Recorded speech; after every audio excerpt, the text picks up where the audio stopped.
क्यों एक जागो माँ सॉन्ग गा रहे हैं, क्यों वो सेकुलर सॉन्ग गाए, और ये कहा गया कि इनफ सिंगिंग जागो माँ सिंग सम सेक्युलर सॉन्ग, ये भी कहा गया था। ये महबूब मलिक की तरफ से कंप्लेन लेटर लॉन्च किया, कंप्लेन लेटर दिया गया था भगवानपुर थाने में या कंप्लेन पुलिस स्टेशन में लतेजिता की तरफ से, और आज सुबह अरेस्ट हुआ है महबूब मलिक। आपको बता दूं, महबूब मलिक को आज कोर्ट प्रोडक्शन किया जाएगा, मगर इस घटना को लेके चारों तरफ से निंदा हो रहा है। All right, thanks a lot for the information. So the organizer wanted her to sing a secular song and she was allegedly assaulted and he tried to hit her.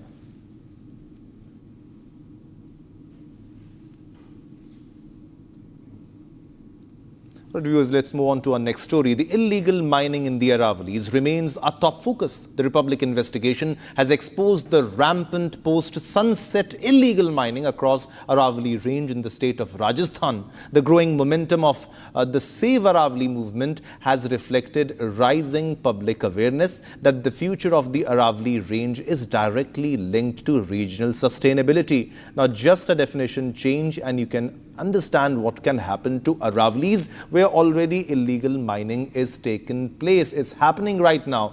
The degradation of the Aravallis has direct impact on North India's climate resilience and even air quality and also water resources, with urban centers such as Jaipur, Delhi and Gurugram being practically vulnerable. The movement also has highlighted the need for science-based policy making and also transparent governance. Calls to protect this biodiversity, the flora and fauna, maintain ecological connectivity and ensure sustainable livelihoods align with India's broader environmental responsibilities. By engaging citizens, lawmakers and legal institutions, the movement underscores that safeguarding the environment is a collective responsibility.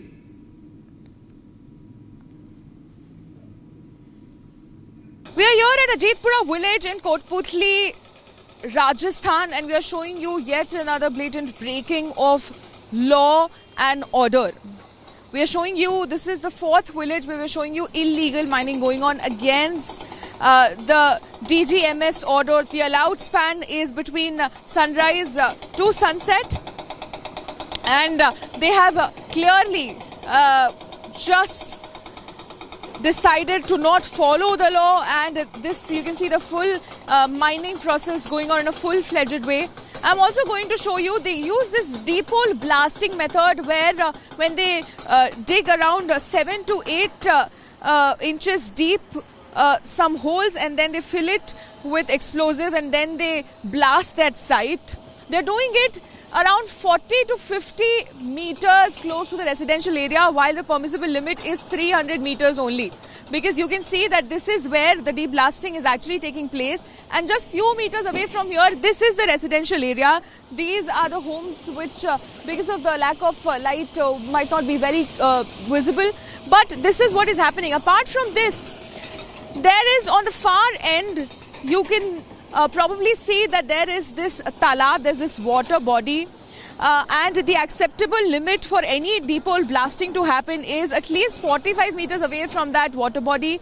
But they have started it right next to it, around 3 meters close to the water body. They've started this deep hole blasting, and that is on the left side. Now on the right side, we'll show you there are 3 heavy machines which are very dedicatedly emptying out water that has been collected. Now 3 dedicated machines for emptying out the water from that area, which is affecting the groundwater level in this locality. And at the top, there are around 7 to 8 heavy machineries installed, which is affecting the air level, the pollution, and also which is causing around 2 inches deep, which according to the locals, each of their homes have around 2 inches deep deposit of cement every day. Their crops are unable to grow because of that cement deposit, and also their houses have huge cracks. And this is all, viewers, this is all happening in defiance of law and order. Well, we are at Pawana Ahir, which is a very secluded village at Rajasthan, and till now we have covered around 3 villages, and one thing has been common, that is illegal mining all throughout the Aravalli Hills. And right now I'll show you the situation because it is caught on our camera. As you can see, there are 3 trucks. When we came here, when Republic came here, this was a well-lit area. Mining was going on, and as per the DGMC order, which is Directorate General of Mine Safety, DGMS's order, no mining is allowed post sunset. So the allowed time period is between sunrise to sunset. But we reached here around half an hour ago, and this entire area I am showing you, which is pitch dark right now, this was completely well lit. There you can see there are 3 trucks who are functioning, who are carrying out the mining, illegal mining of that sorts. And the moment they saw us arriving, they started turning off the lights one by one. All these trucks who were working, they became stationary, and now this entire area, which was very well lit just 15 minutes ago, is completely pitch black. Now, even if you see, we'll also show you just a few meters ahead from us, a small light. That is the only light which is still there, which is not even 2% of the light, how well lit this area was. And that is where this entire area, there was mining going on against the law, against the order. And after being reminded n number of times, they still continue to do this. And this has been a common practice in all the villages that we have covered till now. And the locals have told us that this remains to be similar all throughout the Aravalli Hills, and this is before the Supreme Court has accepted the new definition of Aravalli Hills. Aravalli Hills and several of its mountains have been chopped off from the top so that they don't qualify the 100-meter criteria, which is no mountain which is below the 100 meters will be considered a part of Aravalli Hills. Thus, it will lose protection. It will lose government protection, and it'll be open to corporate affairs, to construction, to mining, and illegal mining for that matter. Once again, I'm going to show you this entire area, this mining zone that you see, which spans around 2 villages at Pawana Ahir village. 3 trucks are pretty clear, pretty visible right now. They were lit up, this entire area, several huge lights, but within a matter of 5 minutes, the moment they saw us approaching them, the moment they saw us coming, they've managed to turn off every single light. They also turned off their trucks. The trucks are stationary. The people, you can still spot people who are sitting inside using their phones on inside the truck. You can see in all the 3 trucks you can still see the movement, so they are still there. There was mining, illegal mining going on. And when Republic came at that spot, they stopped all the activity. तो आप हमारे एक बार दर्शकों को भी समझाइए, हम उन्हें समझाएंगे आपके पास जो मैप है उससे कि कहाँ आपका गांव और यहाँ आसपास क्या क्या चल रहा है, थोड़ा आप इससे हमें समझाइए। बिल्कुल मैम, हम ललाउंडी गांव में हैं। ललाउंडी गांव में पिछले 10 से 15 सालों से, मिनिमम 15 सालों से कंटिन्यू ब्लास्ट किए जा रहे हैं, माइनिंग, इलीगल माइनिंग की जा रही है। इलीगल माइनिंग के अंदर यहाँ हाँ, इधर हम अभी खड़े हुए हैं। ये पूरा अरावली रेंज हमारी पहाड़ी है, छोटी सी प्यारी पहाड़ी मैडम। इसके पीछे आज से 15 साल पहले 3 क्रेशर जोन स्थापित हुए थे, मादेवा, बालाजी, हरी ग्रेड। ये हमारा खसरा नंबर 1294 और ये 1301 पे माइनिंग चल रही है, जिसकी दूरी महज कागज़ों में 60 से 80 मीटर बताई गई है, जबकि एरियल व्यू इसका देखें हम मुश्किल से 20 से 30 मीटर के आसपास होगा। और माइनिंग इतनी भयानक की जा रही है कि रात में भी ये लोग माइनिंग कर रहे हैं, ब्लास्टिंग इतनी तेज़ करते हैं कि भूकंप के झटके हमको महसूस होते हैं। तो अभी आपको ये पता होगा कि जो सुप्रीम कोर्ट है उसने एक नई परिभाषा एक्सेप्ट कर ली है कि जो ये पूरा अरावली है उसमें जो भी पहाड़ 100 मीटर से कम के होंगे वो अरावली में नहीं माने जाएंगे, जो कि लगभग 90% जितने 90% पहाड़ है यहाँ पे। अब इसका मतलब ये होगा कि उनके ऊपर से प्रोटेक्शन हट जाएगा। तो हमें बताइए कि अब और क्या क्या चीज़ें होंगी एक बार जब वो 90% खुल जाएगा सरकार के इस्तेमाल के लिए, कॉरपोरेट इस्तेमाल के लिए। ये लोग इलीगल माइनिंग को लीगल कर अपने पैसों से अपना पेट भरना चाह रहे हैं। बहुत मोटे स्तर पर ये काम किया जा रहा है। ये लोग चाह रहे हैं कि राजस्थान की संस्कृति जिससे जुड़ी हुई है, राजस्थान का इतिहास अरावली से जुड़ा हुआ है, मैडम हम हमारे होते हुए ये नहीं होने देंगे। अरावली नहीं मिट सकती, जब तक हम हैं अरावली नहीं मिटने देंगे। All right, viewers, let's move on to our top big story that is coming from Chhattisgarh. Communal tension, arson and stone pelting scene. The situation has deteriorated in Kanker district of Chhattisgarh, where a dispute between the tribal community and tribals who have converted to Christianity has escalated into a violent clash. The incident reportedly took place in the Amabeda area, where the two groups confronted each other over the burial of a body. Now, according to reports, the dispute began over the burial of a person belonging to the Christian community in the village, and hence tensions escalated. It is alleged that the body was forcibly buried in the village, which angered the local residents who reside at that place. The situation quickly escalated, became tense, and the dispute turned violent. Upon receiving information about the violence, police and administrative teams rushed to the spot. During efforts to control the situation, even several police personnel, including the area's DIG Tukaram Kamble and SP Ashish Bansor, were also injured. Several people from both sides are also reported to have been injured in the clash. Considering the seriousness of the situation, the administration has imposed Section 144 in the area.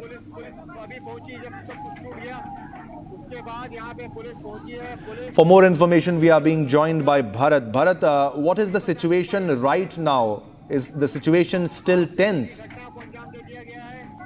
देखिए, कांकेर जिले के अमाबेड़ा जो इलाके पड़ते हैं, जहां पे आदिवासी समुदाय और ईसाई धर्म अपना चुके आदिवासियों के बीच में जिस तरीके से विवाद बढ़ गया था, विवाद झड़प में बदल गया था, जिस वजह से अमाबेड़ा क्षेत्र में जिस तरीके से एक व्यक्ति के शव दफन को लेकर दोनों पक्षों में आमने सामने जैसे विवाद जो है वो बढ़ गई थी।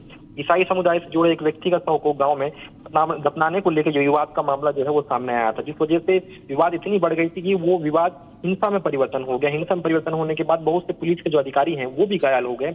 मामला इतना तूल पकड़ गया कि उस पूरे इलाके में 144 जो धारा है वो लागू करनी पड़ गई थी। स्थिति इतनी विपरीत हो गई थी। वहीं अगर बात की जाए इस पूरे मामले को लेकर छत्तीसगढ़ के जो गृह मंत्री हैं उनका भी बयान इसको देखने को मिला था। डिप्टी सीएम गृह मंत्री का जो बयान है वो भी आया, तो उन्होंने कहा था कि कांकेर के देवड़ा गांव की जो घटना है बेहद ही चिंतनीय है। ऐसे में पूरी घटना में अंतिम निर्णय की जरूरत है। पुलिस ने अच्छा काम किया, लेकिन कहीं ना कहीं एक शव को दफनाने को लेकर ईसाई धर्म और आदिवासी समुदाय में जिस तरीके से विवाद हो गया, तो विवाद होने के बाद उस गांव के जो लोग हैं, गांव के जो सरपंच, उन्होंने गांव तक छोड़ दिया था। इतनी विवाद और इतनी हिंसा बढ़ चुकी थी कि परिस्थितियां विपरीत हो चुकी थी। तो ऐसे में कहीं ना कहीं जो आमाबेड़ा में जो सरपंच है उन्होंने भी अपना गांव जो है वो छोड़ दिया था। पूरा जो घटनाक्रम हुआ था कांकेर के अंतर्गत आमाबेड़ा एक गांव पड़ता है जहां पे ये पूरा हिंसा जो है वो जो हिंसा है वो परिवर्तन हुई थी। कहीं ना कहीं पूरे इलाके की अगर बात की जाए तो जिस तरीके से हिंसा बढ़ी थी, हिंसा बढ़ने के बाद भीम आर्मी और मिशनरी के जो है उन लोगों ने भी शुरू कर दिया था हिंसा। तो हिंसा जो है आदिवासी में ठीक है भरत, बहुत बहुत शुक्रिया। Thanks a lot for the information. It's also a developing story and we'll track the developments. But coming up next, viewers, Republic investigation exposes illegal mining along the Aravalli Hills. Republic cameras catch illegal crushers operating inside habitation zones.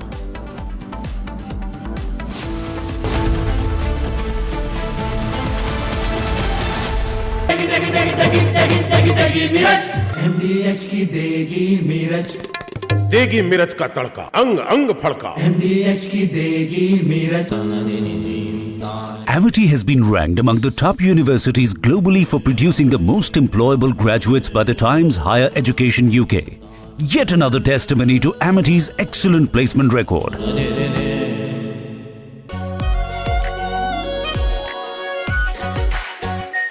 Our pure Shahi Paneer Masala. Delicious, healthy, every day. केसरिया से मन जोगी हुआ रे, दिल झूमे देखो मतवारा हुआ रे। केसरिया से मन जोगी हुआ। हर पल मनाओ केसरी त्योहार। विमल, बोलो जुबान केसरी। अब छोलिया हो या लोबिया, सफेद चने या काले चने, सब कुछ मजेदार बने। MDH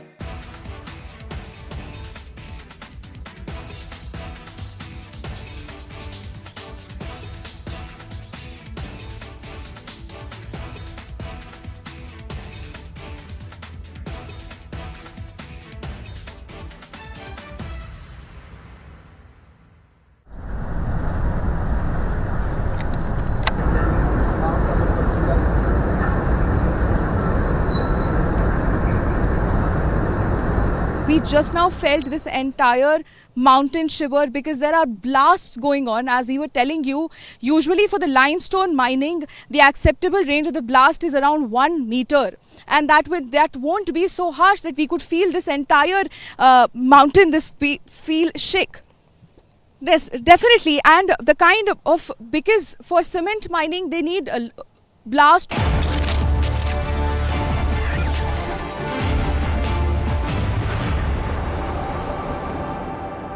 Good evening and welcome to our estate, Building the Nation. This is the show where we cut through the noise and bring you what truly matters in real estate. Facts, trends and decisions that impact your money and your future. Tonight, from the key developments shaping the market this week to stories that help you make better decisions, we've got you covered. Let's begin with the top real estate news making headlines this week.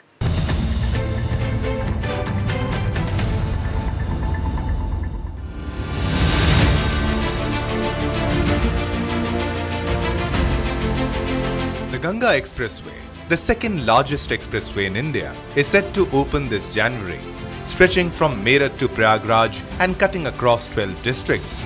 It's a major boost to Uttar Pradesh's high-speed road network.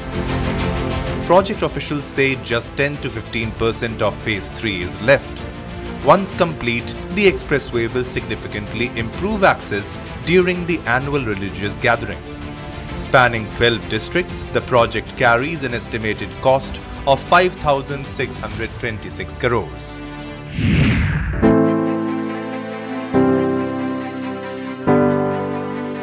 The Ghaziabad Development Authority is gearing up to launch the first phase of its mega Harnandipuram housing project within the next 5 months. The groundwork is already underway, with a full topographical survey using drones and satellite mapping to lock in the blueprint. Spread across 541 hectares, Harnandipuram will redefine urban living, with zones for Sports City, Medicity, Cyber City and Edu City. Strategically placed next to the rapid rail transit corridor and linked by key expressways and the Delhi Metro, it's designed for next-gen connectivity.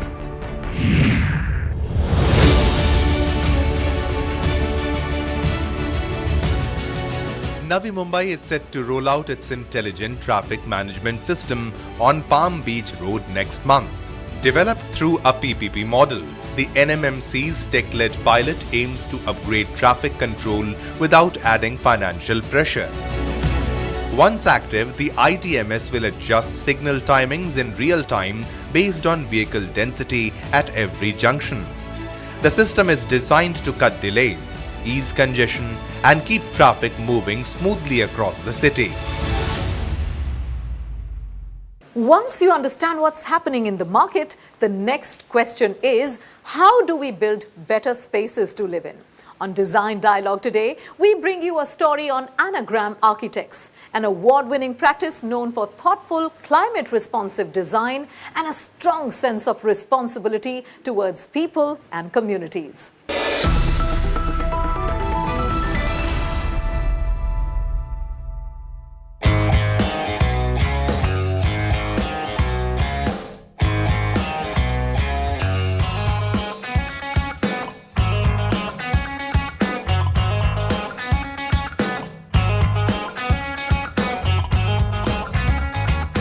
Hi, I'm Madhav Raman. I'm a partner at Anagram Architects. We are a multidisciplinary design and architecture studio based out of New Delhi and Goa. My name is Shruti Dimri. I am principal at Anagram Architects. I joined them 11 years ago. Hi, I'm Vaibhav Dimri. I'm from Anagram Architects. I'm partner at Anagram Architects. I know these guys since college. And we were a still smaller firm in 2014. So coming into the practice, it was a bit, I would say, not chaotic, but a little less organized. So really the practice started from this idea that, oh, we should just work with each other. So there's nothing really bigger than that. But it's lasted us now almost 25 years. The kind of education system that we come from, where we used to make models with our own hand, or test construction techniques with our own hand on site, that kind of culture has remained in our office. In remote areas when we are working, you try and use technology and cameras and Zoom links, but I think we still heavily rely on touching the material ourselves. Context comes from what client wants. It obviously comes from climate, where it belongs. The cultural context is important, the climate is very important, but the budgets are also equally contextual. So how can we be within the budget or what the client is aspiring that building to be? I think it's very important. We should never forget that we are building for somebody else. Some of our houses that we've done, they seem to have a lot of impact for the families they live in them. There's outre, there's cleft. You see, in India, a home that people build for themselves comes at the end of a very long aspirational journey. It's not considered a real estate investment. So I think most of our private residences is where you can genuinely see an impact in the lives. We are looking at how homes are morphing now as we build larger and larger apartment complexes, residential complexes. We are understanding the dynamic between living as an individual in a larger community, and also the understanding of how those are actually instruments of real estate investment. People are looking for dividends that are financial, not just aspirational. So these are the things that we are beginning to understand now. You have to get material that is locally available, as much as possible naturally occurring materials. It's very simple, and there are very few things that you have to follow to ensure that the building is sustainable as it can be. You have to follow climatology, you have to respect the sun, its angle, its distance, seasons, etc. And you don't have to do too much. So I think all of our buildings do follow very thorough guidelines as far as sustainability is concerned, because the approach is such, because the studio approaches projects in such a way that it is inevitable that the approach to construction follows these values. HRDC was the first building actually we ever did, and interestingly so that we were very young at that point of time, and client put a lot of trust on us. He wanted an efficient building for his NGO. Simply, that was the only brief. As in, we were looking at it beyond just the building. And that's what we always do. We don't look at building within its footprint. We are looking at it in the context of where it belongs. But obviously the limelight was the jali or the brick facade which we created. And at that point of time, it was very, very unique because there was no parametrics then and computers were very new. And we worked with the masons, and we learned a lot with the masons. That was the first building, so we didn't even know. To the first building, instead of making simple bricks, we made the brick differently. And it was just a thought. But then with masons and stuff, we tried to work it out, and it was very hands-on. I think our studio is very concerned about what's going to happen because of climate change over the next 20 years, which is really where we see ourselves before we sort of retire. And I think it's a very, very dynamic space, and it requires not just this idea of sustainability, but now I think architecture has to move on to resilience. We can see how our cities are flooding, how we live in many cities, and this is across the world, in places that are very, very highly polluted, where we seem to have eradicated all other forms of life forms like flora, fauna. Cities are no longer lively places. I think these are all concerns that architecture can address successfully. You've heard this many times before, but bad design is the actually expensive design, and this is something that you have to tell the client, that if you don't get a designer, then you're actually building something that's going to cost you much more in the longer run. I think there is a huge change in the consumer in the last 10 years, where I think more and more people understand the value of good design, which is not just limited to having something that you can take a picture in front of and put on Instagram. It goes way beyond. I think people really understand now. This cleft house is something, it's a residence. It's residence in North Delhi. Client wanted something which he had never seen before. And when we went to the site and when we saw the site, we realized that there are no views up front. If you look at the entire road, you realize that lots of buildings are there, they are basically, they have default balconies because balconies are free of FAR. So people, whatever you get free, people want it. So we decided, why do we actually need it? Why do we go for default where balconies are given? So we decided not to have any balconies, not to have any windows, because it didn't require. And there was no view. And that also created a very monolithic kind of structure. And when it was getting built, people thought it was a mall or something. It's not a, so we don't believe in typologies. You know, we don't say that house is a typology which has to be designed like this. I think typology, how the space feels. So if the courtyard feels like a house, it's a house. If it feels like a mall, it's a mall. People who want to study architecture and become architects are coming from smaller and smaller towns. I think it's a great thing. I would seriously advise that anyone who comes to a big city to learn architecture should try and consider going back to their town and setting up a studio. I think the value you would bring to your community would be so immense. It would replace any other joy that you may get out of winning a competition, winning an award. Just people you know coming to you and saying what an awesome building or what an awesome space you created is a joy that's incomparable. In our Real Report this evening, we take a closer look at why religious cities across India are witnessing a real estate surge and the factors driving this growing demand.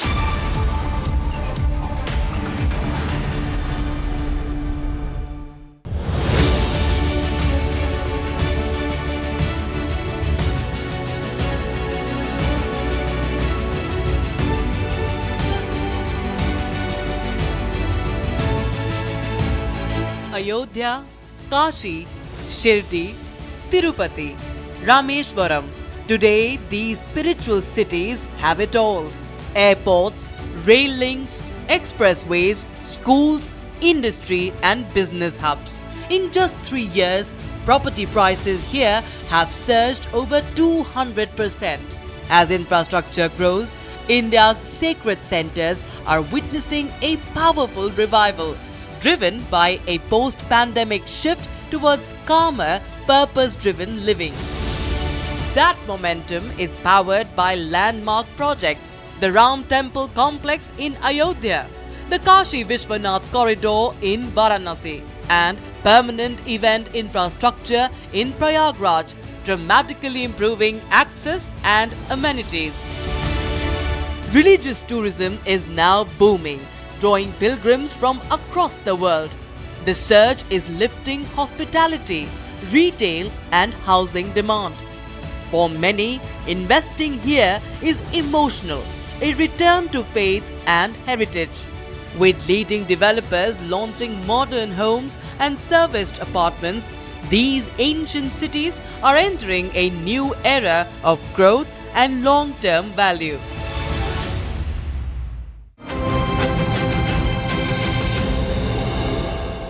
After that report, I'm here in the studio with Ashwinder R. Singh to address some of the questions many of you have been asking.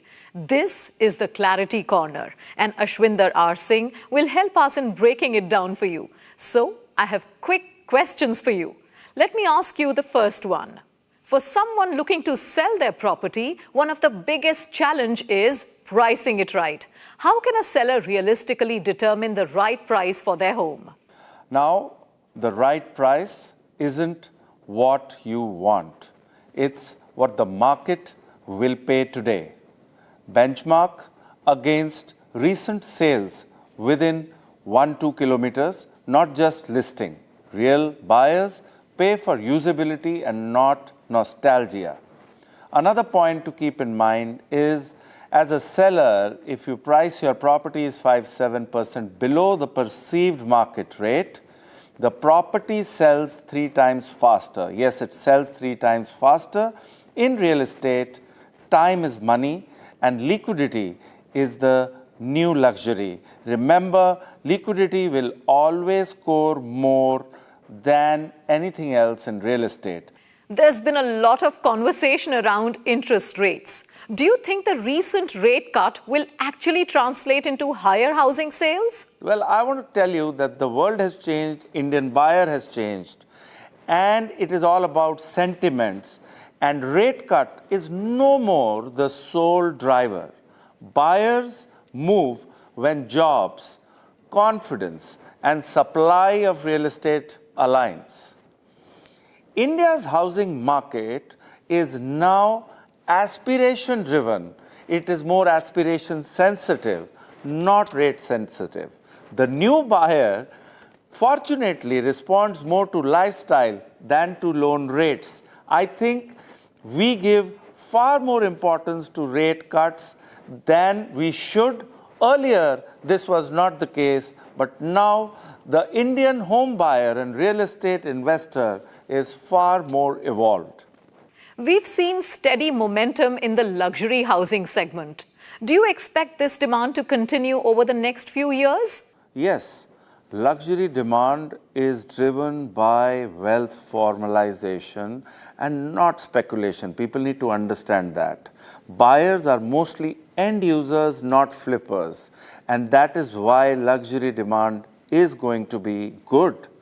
Luxury today means privacy, wellness, and design. It's a secular demand story and not a cyclical one. People have become aspirational. They want a good quality of life.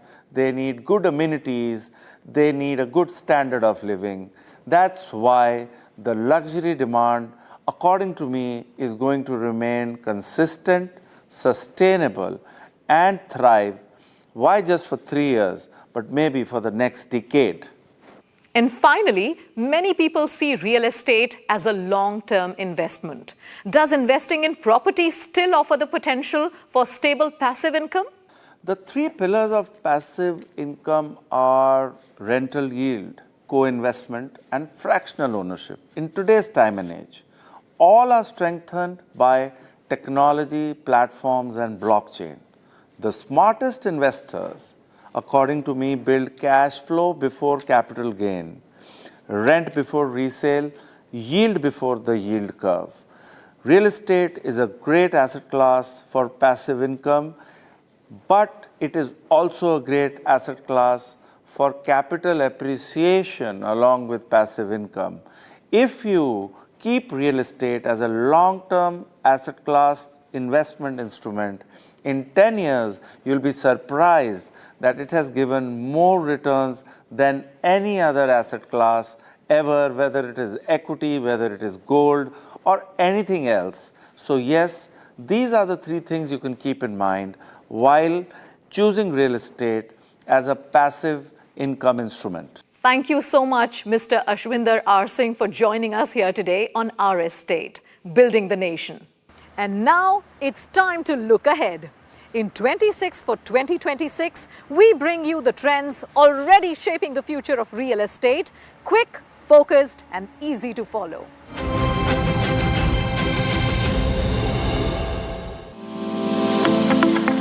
Mumbai MMR will see over 15 luxury launches in 2026, starting at Rs 2 crore. By 2030, redevelopmental projects may cross Rs 1.30 lakh crore. The Ganga Expressway, India's second largest, is set to open before Magh Mela 2026. With construction nearly complete, it will connect Prayagraj and Meerut seamlessly. India's first bullet train will debut by 2026. Trial runs between Bilimora and Surat will hit 320 km per hour with indigenous 8-coach prototypes under testing. Over 30 premium projects launched in Gurugram and Noida in 2026, starting at Rs 2 crore. Noida Greater Noida leads India in recent price growth. Navi Mumbai Airport opens December 25, operating day hours. Initially, a major airline will launch with 23 flights, scaling to 35. Mumbai gets its second international airport. By 2026, virtual tours and 3D walkthroughs will transform property marketing. Better material planning may cut construction waste by 30%, while AI could boost sales efficiency up to 30%. Circles rates across major cities like Delhi, NCR and Mumbai may rise nearly 20%, driven by land prices and large-scale infrastructure upgrades. The Delhi-Mumbai Expressway, India's biggest road project, is expected by May 2026, cutting travel time between the two cities to just 12 hours. YEIDA will launch 973 residential plots near Noida Airport in January 2026 across multiple sectors, just ahead of the airport's expected opening. Delhi Metro's Rithala-Narela corridor and Pune Metro Line 3 will partially open in 2026, significantly boosting urban connectivity. Oyo plans a 6,500 rupees crore IPO in 2026. With over 1 lakh rooms, the company reports annual profits of around 80 crore rupees. Rental yields are expected to rise from 3 to 3.5% in 2026, with Bengaluru, Hyderabad and Mumbai seeing rent hikes up to 15%. Chennai will unveil its third master plan in January 2026. The 2027 and 2046 roadmap will guide the city's growth for the next 2 decades. ESG complaint real estate is gaining momentum. Green certified projects may rise to 30% of new launches by 2026. Noida International Airport, India's largest, will begin operations in 2026. Phase 1 includes 1 runway and terminal handling 12 million passengers annually after mandatory testing. India's co-working market could hit Rs 30,000 crore in 2026 as operators expand from 15 to over 25 cities beyond metros.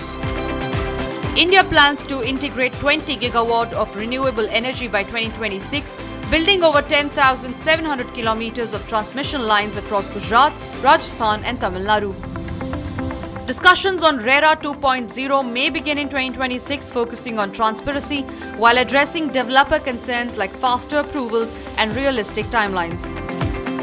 A 14,000 crore rupees freight corridor will link Vadhavan Port to Samruddhi Mahamarg, easing congestion and improving north-south connectivity in Maharashtra. The FNG Expressway is set to open by 2026, cutting travel time by 40 minutes and unlocking major housing, retail and office development across NCR. Affordable housing supply may rise 8% in 2026 with prices up 5%. Key hotspots include Indore, Surat, Kochi and Jaipur. India's data center capacity is projected to grow 30% in 2026 with $2 billion in fresh investment from global and domestic tech giants. Guwahati is emerging as an IT corridor with hospitality booms across the northeast. With rising tourism, multiple REITs may launch northeast-focused funds by 2026. Commercial real estate is expected to grow up to 12% in 2026, with FDI touching $7 billion across top business cities. 10 cities including Pune, Kochi, Indore, Jaipur and Ahmedabad are set to see strong real estate appreciation in 2026.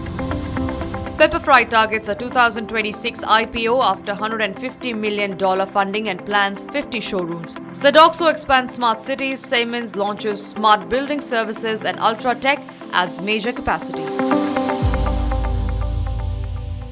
That's all we have on this edition of Our Estate, Building the Nation. From the week's top news to design, data and what lies ahead, we hope tonight's show helped you better understand a fast-changing real estate landscape. Thank you for watching. Stay tuned for more and we'll see you next time on Our Estate, Building the Nation.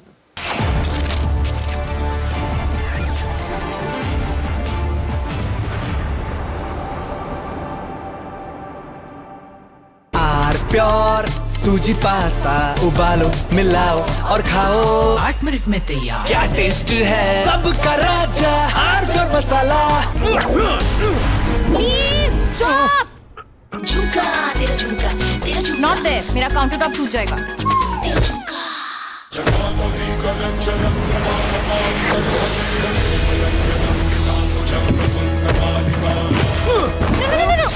मेरी chimney टूट जाएगी। What are you doing? रानी, इस घर में कुछ है जो टूटता नहीं।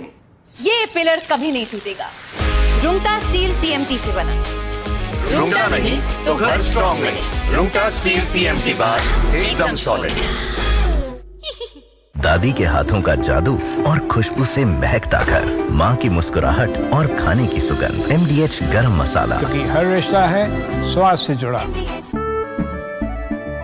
केसरिया से मन जोगी हुआ रे, दिल झूमे देखो मतवारा हुआ रे। केसरिया से मन जोगी हुआ। हर पल मनाओ केसरी त्योहार। विमल, बोलो जुबान केसरी। थोड़े में ज्यादा स्वाद, यही तो है इसकी खास बात। Wow mama.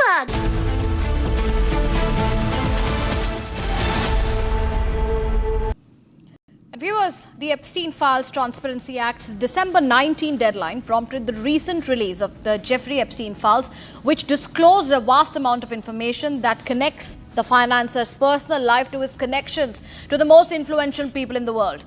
The House Oversight Committee collected over 95,000 photos and documents from Epstein's estate, which served as the foundation of the recent revelations. Watch this detailed report for more. The recent release of the Jeffrey Epstein files, triggered by the December 19, 2025 deadline of the Epstein Files Transparency Act, has unveiled a massive trove of data that bridges the gap between the financier's private life and his proximity to the world's most powerful figures. What was once whispered in deposition transcripts is now being visualized through tens of thousands of images and documents.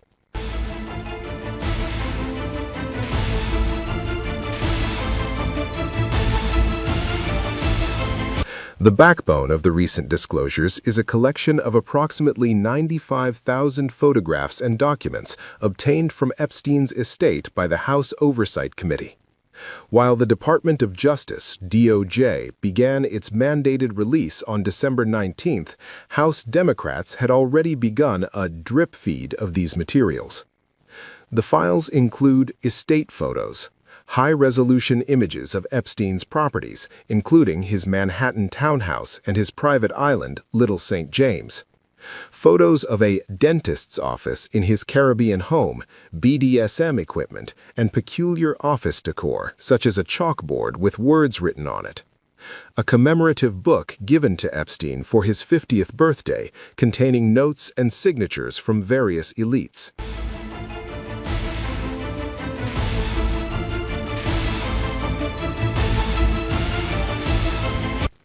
The files contain visual confirmation of several high-profile connections that have been the subject of speculation for years. One significant image features former President Bill Clinton smiling alongside Epstein and Ghislaine Maxwell. The photo reportedly bears Clinton's signature in gold ink, though his representatives have long maintained he knew nothing of Epstein's crimes. Photos capture Bill Gates in social settings with Epstein, including one where he is seated with the financier and the former Prince Andrew. Another photo strangely showed Gates and Andrew together with King Charles, cropped out of the original frame. In a surprising intersection of worlds, filmmaker Woody Allen is seen in multiple photos, including one where he is conversing with former Trump advisor Steve Bannon at an Epstein-related social gathering.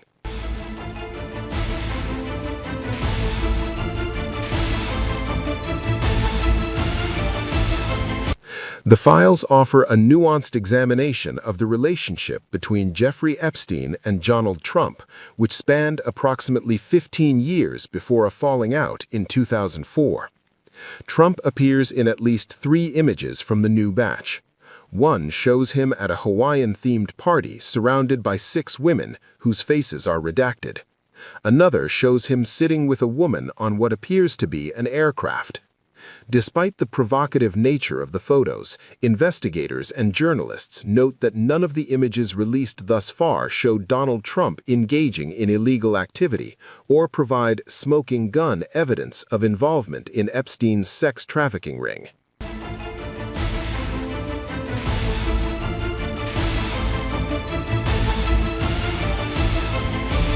Despite the December 19th deadline, the release has been criticized for being incomplete.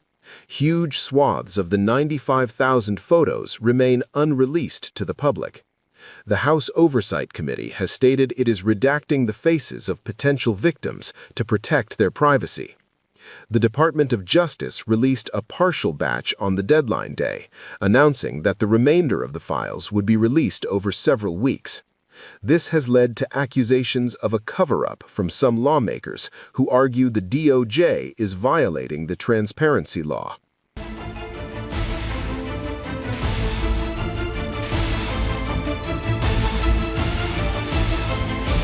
The files have unearthed details that paint a picture of Jeffrey Epstein's obsessive need for leverage and his strange intellectual preoccupations. Photos of a landline phone at Epstein's island residence showed first names written on the speed dial, hinting at the immediacy of his access to powerful people. Some of the most personal images include Epstein in a bathtub and a selfie of the financier with a swollen lip, the context of which remains unknown. The release has turned into a partisan battleground. Democrats, led by Representative Robert Garcia, claim the files prove a White House cover-up. At the same time, the White House and Republican allies accuse Democrats of cherry-picking photos to create a false narrative against President Trump, noting that Trump himself signed the act to release these very files.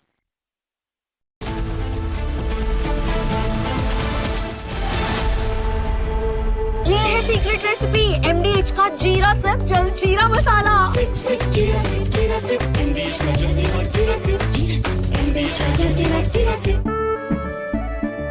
केसरिया से मन जोगी हुआ रे दिल झूमे देखो मतवारा हुआ रे केसरिया से मन जोगी हुआ हर पल मनाओ केसरी त्योहार विमल बोलो जुबान केसरी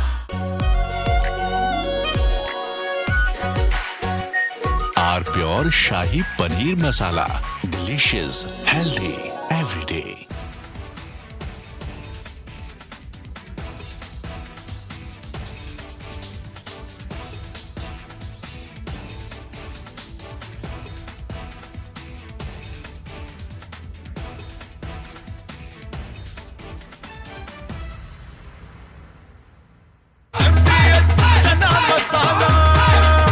अब छोलिया हो या लोबिया, सफेद चने या काले चने, सब कुछ मजेदार बने। MDH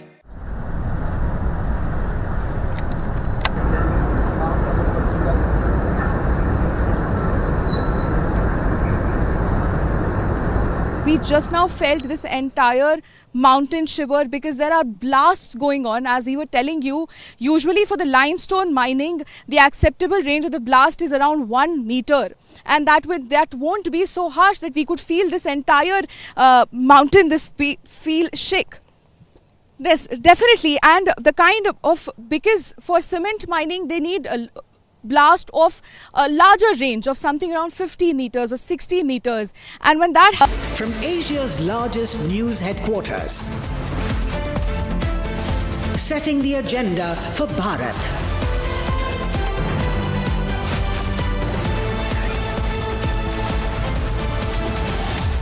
You're watching Republic.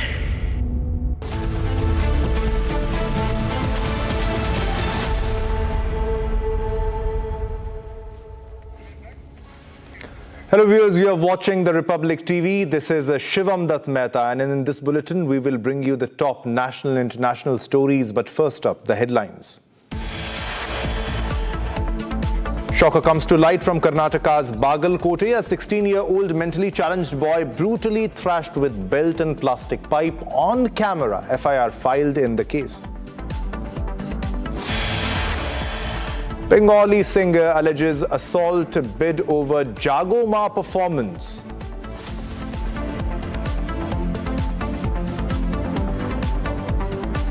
Maharashtra local body election results underway. Mahayuti crosses 200 mark with BJP in lead. MVA trails behind in trends. Indian visa application center suspended in Bangladesh's Chittagong amid security concerns. Trump's photo among 16 Epstein files disappeared from US government website. Republic speaks to one of the survivors.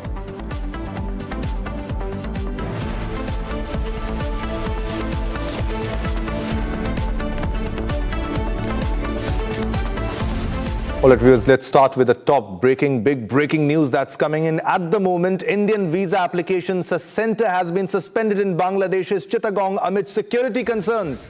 Big development. The Indian visa application center in Bangladesh's Chittagong will remain suspended amid the unrest in the country and the security concerns. It announced on Sunday. The Indian Visa Application Center in Bangladesh informed on their website that due to recent security concerns at AHCI Chittagong, Indian visa operations at IVAC will remain suspended until further notice. The announcement for reopening the visa center will be made after reviewing the security situation. It also stated the official website said the development came as security was tightened around the Assistant High Commission office in the Upper Shahar area and the visa application center in Shobha Nigahat in Bangladesh. So situation is quite tense in Bangladesh. Indian visa application center suspended in Bangladesh's Chittagong amid security concerns. The Indian Visa Application Center in Bangladesh's Chittagong will remain suspended amid unrest in the country and security concerns. It announced on Sunday the Indian Visa Application Center in Bangladesh informed on their website that due to recent security concerns at AHCI Chittagong, Indian visa operations at IVAC will remain suspended until further notice.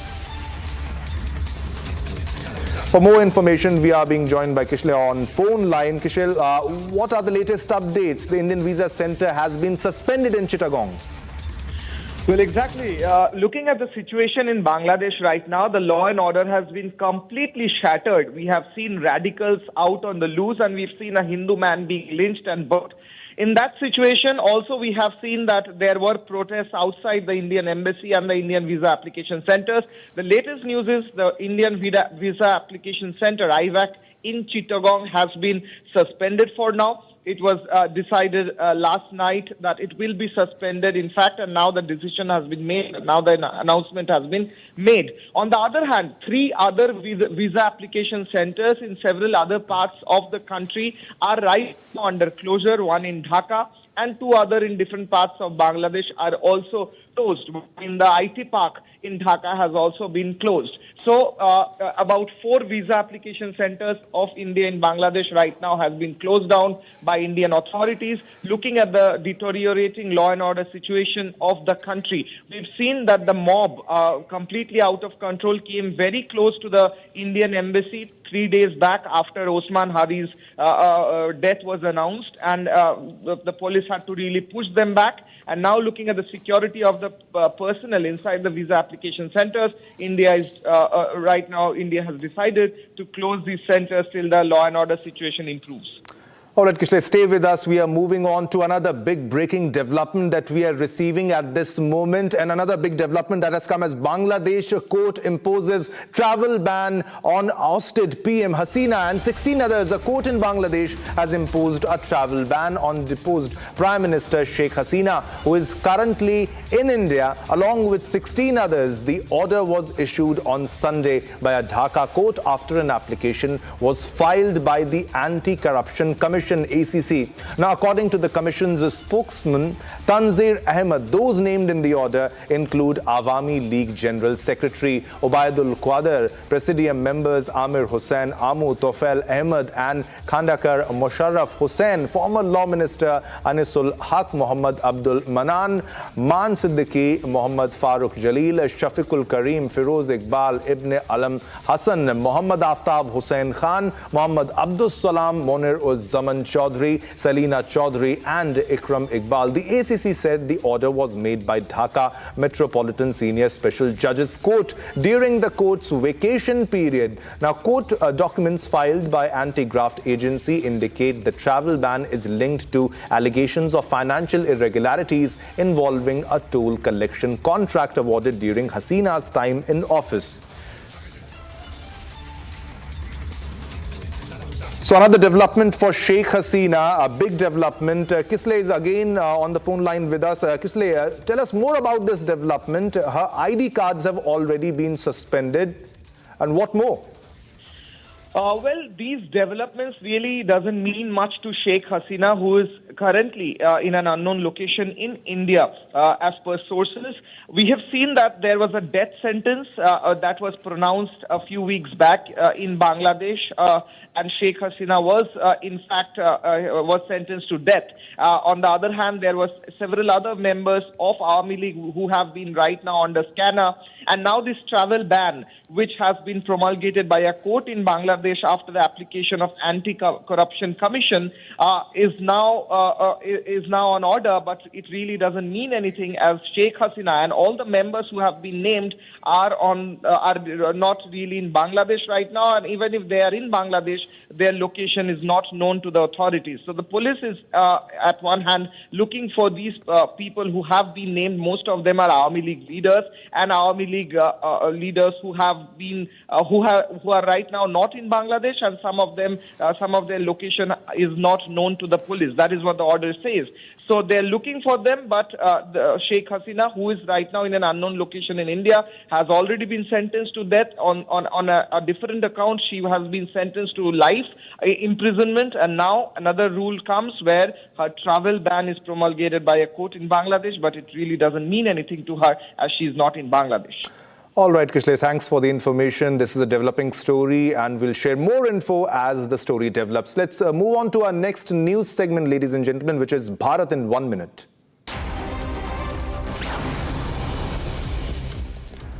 A wanted criminal with a bounty of rupees 50,000 on his head was killed in a police encounter during patrolling. Police tried to stop two men on motorcycle. The men opened fire on the police party. In counter firing, one of the criminal also got shot.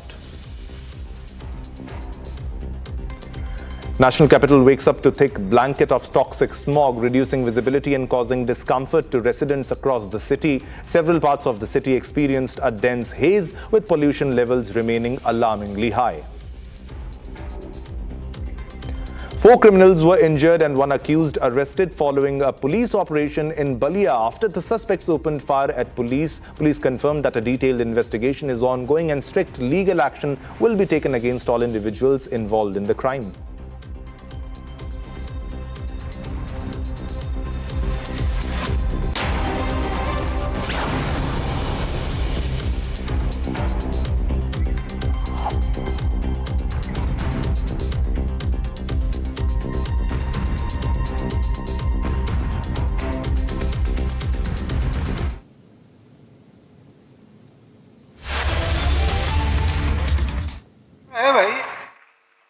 Bharat को मातृभूमि मानने वाला, भारतीय संस्कृति पर श्रद्धा रखने वाला और भारतीय पूर्वजों का गौरव मन में रखने वाला एक भी व्यक्ति हिंदुस्तान की भूमि पर जब तक जीवित है तब तक भारत हिंदू राष्ट्र है। यह संघ का विचार है और इसलिए हिंदुस्तान हिंदू राष्ट्र है। कभी मन में आया संसद के कि बदलो और उसमें शब्द डालो, वो डालेंगे, नहीं डालेंगे तो भी ठीक है। हमको कुछ उस शब्द से मतलब नहीं है, क्योंकि हम हिंदू है, हमारा हिंदू राष्ट्र है, ये सत्य है। किसी पोथी में लिखा होगा, नहीं लिखा होगा, जो है सो है, वो बदलेगा नहीं। इसलिए उस झंझट में न पड़ते हुए ये समझना कि जन्म आधारित जाति व्यवस्था ये हिंदुत्व का हॉलमार्क नहीं है। जातियां बदली है काम के अनुसार, जन्म जाति में होने के बाद भी काम बदल गया उस जाति का, तो जाति ही बदल गई। ये हुआ है। और कोई व्यवस्था, कोई खानपान रीति रिवाज, कोई पूजा यानी हिंदुत्व, ऐसा बिल्कुल नहीं है। मैंने पहले ही बताया, अपने मंत्र पुष्प कहते हैं हम, मंत्र पुष्पांजलि में शब्द आता है। कितनी व्यवस्थाएं थी प्राचीन भारत में? ओम स्वस्ति साम्राज्यम, भौज्यम, स्वराज्यम, वैराज्यम, पारमेष्ठ्यम, राज्यम, महाराज्यम, आधिपत्य, समंत पर्यायी, सार्वभौम, सार्वायुष। इतनी व्यवस्थाएं एक समय भारत में अलग अलग स्थानों पर चलती थी। फिर भी समुद्र पर्यंताया पृथिव्यै एक राटिति। समुद्र पर्यंत पृथ्वीराजा ने कृषि योग्य बनाई इस भूमि में, समुद्र पर्यंत एक राष्ट्र है।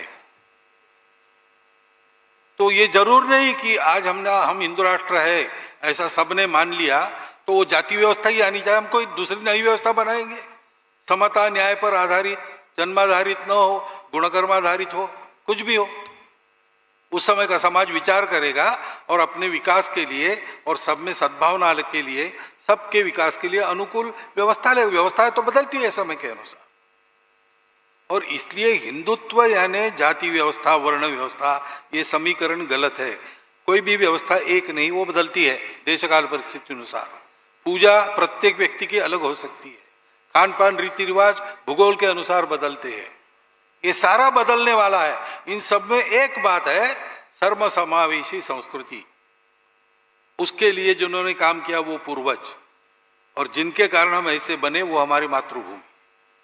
ये तीन जब तक है तब तक हिंदू है, हिंदू राष्ट्र है। बाकी सारी बातें ये बदलने वाली बातें है, उनके वापस आने का डर नहीं पालना कभी भी। जातिगत भेदभाव भारत में कब आया वगैरह आप डॉक्टर आंबेडकर का पढ़िए, हु वेयर द शूद्रास, बहुत अच्छा रिसर्च है, उसमें आपको पता चलेगा। और आजकल मैंने ये भी पढ़ा है कि 80-85 पीढ़ी के पीछे पहले ये भेदभाव नहीं था, जातियां थी, लेकिन रोटी बेटी होता था। तो गुप्त साम्राज्य के बाद ये रिजिड हो गया और जन्माधारित बन गया, उसके पहले नहीं था, ऐसा भी मैंने पढ़ा है। तो एक अध्ययन करने का विषय है, अध्ययन कीजिए। ये मूल से हिंदू समाज में नहीं है, कभी ये आ गया देशकाल परिस्थिति के कारण, और देशकाल परिस्थिति के परिवर्तन के कारण ही उसके जाने का समय आया है। वो जाने वाला है, वो जाए, इसलिए उसको पिटने की आवश्यकता नहीं, वो जाएगा, ठीक से जाए, इतना केवल देखना है।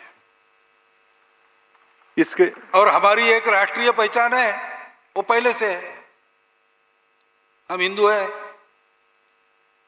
या कुछ लोग कहेंगे हम भारतीय है, आर्य है, इंडिक लोग है, हिंदवी है, ठीक है, ये सब समानार्थी शब्द है। इनका मतलब एक ही होता है कि भारत भूमि के अंदर परंपरा से रहने वाले और जो सबको स्वीकार करते हैं, सबका सम्मान करते हैं, वो। ये हमारी एक राष्ट्रीय पहचान सब विविधताओं के बावजूद कायम रही है। आजकल हम विविधता के कारण हमारे नजर में भेद आ गया, इसलिए इसके भेद बनते। तो हमारे नजर से परायापन, दिल से परायापन हटा लो, तो इन सब विविधताओं के बावजूद हम एक कैसे है, और हमारी एकता की ये शोभा है, सारी विविधताएं, ये आपको साक्षात्कार होगा, वो करने की आवश्यकता है। इसके साथ जुड़े एक प्रश्न और भी है। डॉक्टर ममता चावला, आप वैज्ञानिक है। प्रश्न ऐसे है, वामपंथी लोग कहते हैं कि Manusmriti. All right, let's move on to our next story. Big breaking news coming in, and this is in regard with the local body polls in Maharashtra. Big breaking development. The Bharatiya Janata Party, that is BJP, has emerged as the largest party, leading in 129 seats out of 288. Big development. The Shiv Sena, led by Eknath Shinde, secured 51 seats, while the Nationalist Congress Party, NCP, led by Ajit Pawar, won 35 seats. The Congress Party also bagged 35 seats. The Shiv Sena UBT faction, led by Uddhav Thackeray, won 9 seats, and the Sharad Pawar-led NCP-SP secured 7 seats. Other parties and independents also won 22 seats. The official results will be out in some time. So very big development in the local body election results from Maharashtra, and how people have chosen Shiv Sena. As Eknath Shinde says that people chose the real Shiv Sena. Big development coming in from Maharashtra.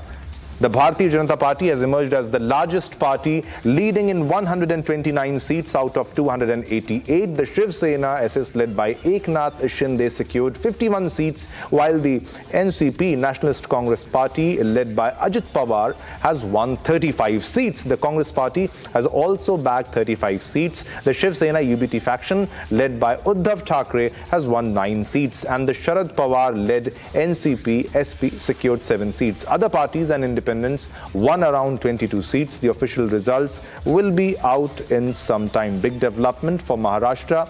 another big achievement for the Bharatiya Janata Party, who has emerged as the largest party in Maharashtra local body polls. They are leading in 129 seats out of the 288 seats. The Shiv Sena, which is led by Eknath Shinde, has also secured 51 seats. Big development here too. While the NCP, the Nationalist Congress Party, NCP led by Ajit Pawar, has won 35 seats. And the Congress Party has also bagged 35 seats. Shiv Sena UBT faction led by Uddhav Thackeray has won 9 seats, and the Sharad Pawar-led NCP SP secured 7 seats. Other parties and independents have bagged 22 seats. The official results will soon be out in some time. So big development in Maharashtra, big achievement for BJP. For more information, we are being joined by Satyaprakash. Satyaprakash, if you can explain more details about what do you derive from this development. The Bharatiya Janata Party is the largest party right now, leaning in 129 seats. Big development. Audio nahi aa raha. Satyaprakash, we'll try to get back to you. Are you able to hear me? Satyaprakash, आप मुझे सुन सकते हैं? मेरी आवाज आ रही है?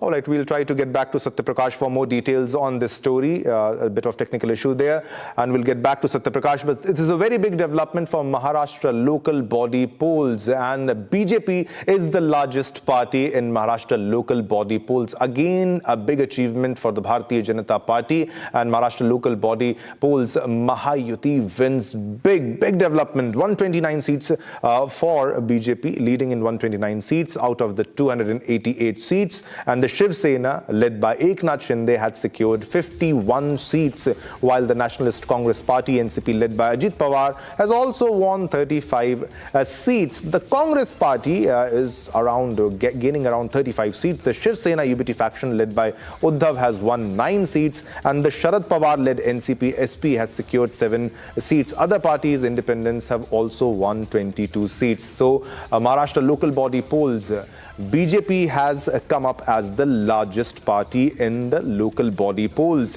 And also reactions are coming in of this development.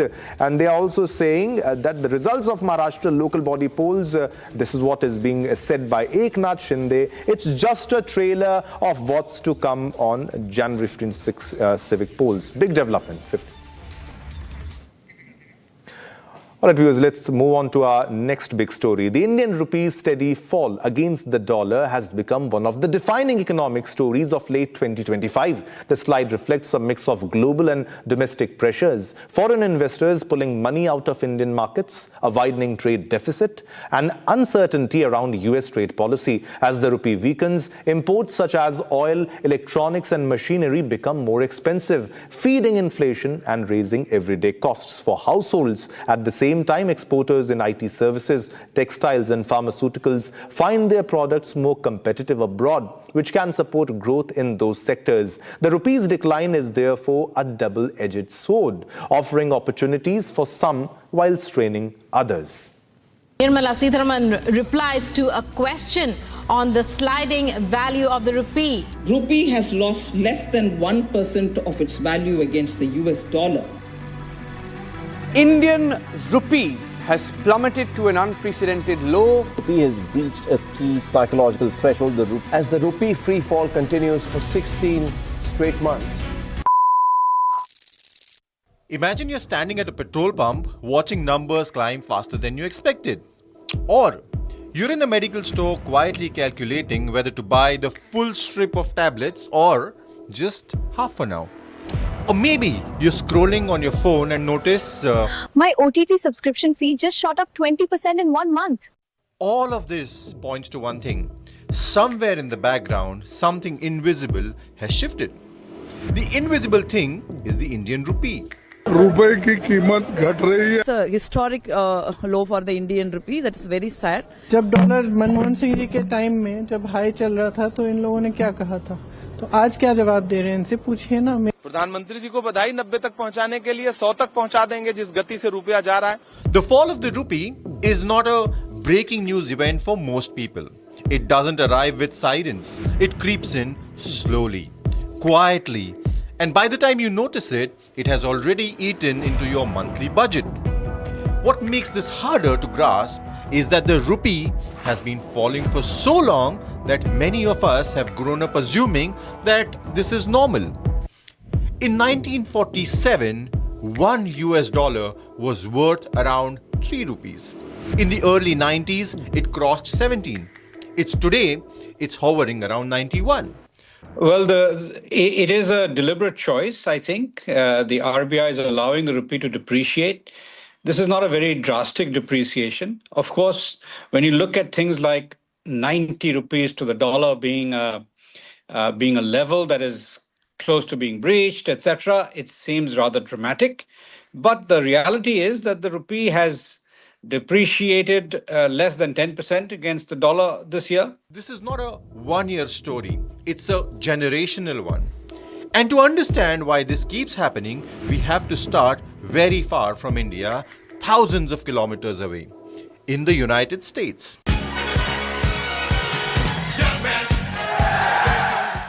With a currency that controls the world more than any army ever could. The US dollar is not just America's money, it's the world's money. Oil is bought and sold in dollars. International loans are taken in dollars. Big companies keep their profits in dollars. And even countries that don't trust each other still trade in dollars. And when someone tries not to, they get a threat. So they wanted to try and take over the dollar, the dominance of the dollar and the standard of the dollar. And I said, anybody that's in the BRICS consortium of nations, we're going to tariff you 10%. Over decades, especially after World War II, the dollar slowly became the default language of global business. So when something changes in the American financial system, the effect is felt everywhere. And one of the most powerful levers in this system is the US Central Bank, the Federal Reserve. This is the Federal Reserve headquarters in Washington. Good afternoon. When the US Central Bank, called the Federal Reserve, raises interest rates, it is basically telling the world, keep your money with us, we will reward you more. The US Federal Reserve has decided to increase interest rates. I think it's time to move my money. Higher interest means safer and better returns for global investors. Pension funds, insurance companies, and large investment firms move their money to the US because it suddenly feels like the safest parking spot. Money flows out of riskier places, countries like India, and flows into America. This movement doesn't happen on television. It happens on computer screens, inside trading rooms. But the impact shows up in your daily life. When investors pull money out of India, they sell Indian assets and convert their rupees into dollars. That creates more demand for dollars and more supply of rupees. Just like any other market, when supply goes up and demand goes down, prices fall. The price of the rupee falls. And when the rupee falls, everything India buys from the world becomes more expensive. This is where the story usually stops in most explanation. It's because of the dollar, they say. But that is only half the truth. Because many countries face a strong dollar. Yet, not all countries have their currencies fall in the same way. Some weaken slowly over decades. Some crash suddenly. India's story sits somewhere in between. I think Indian rupee has performed much better than many other emerging market currencies. But I think the efforts are by the RBI more towards there are not too much of volatility. It is not to intervene in the market to fix the value of rupee. The rupee has not collapsed overnight, but it has steadily lost purchasing power over generations. So now the story turns inward, towards India itself. India imports a lot. Oil, gas, electronics, machinery, medical equipment, fertilizers. Even parts used to make products inside India are often imported. Most of these things are paid for in dollars. So when the rupee weakens, India needs to spend more rupees to buy the same things. Even if global oil prices remain stable, petrol and diesel can still become costlier inside India because the rupee is weaker than it was a decade ago. Rupee is weaker, same phone costs more. The cost doesn't stay limited to fuel. Transport becomes expensive, vegetables cost more to move from one farm to the other, from farms to cities.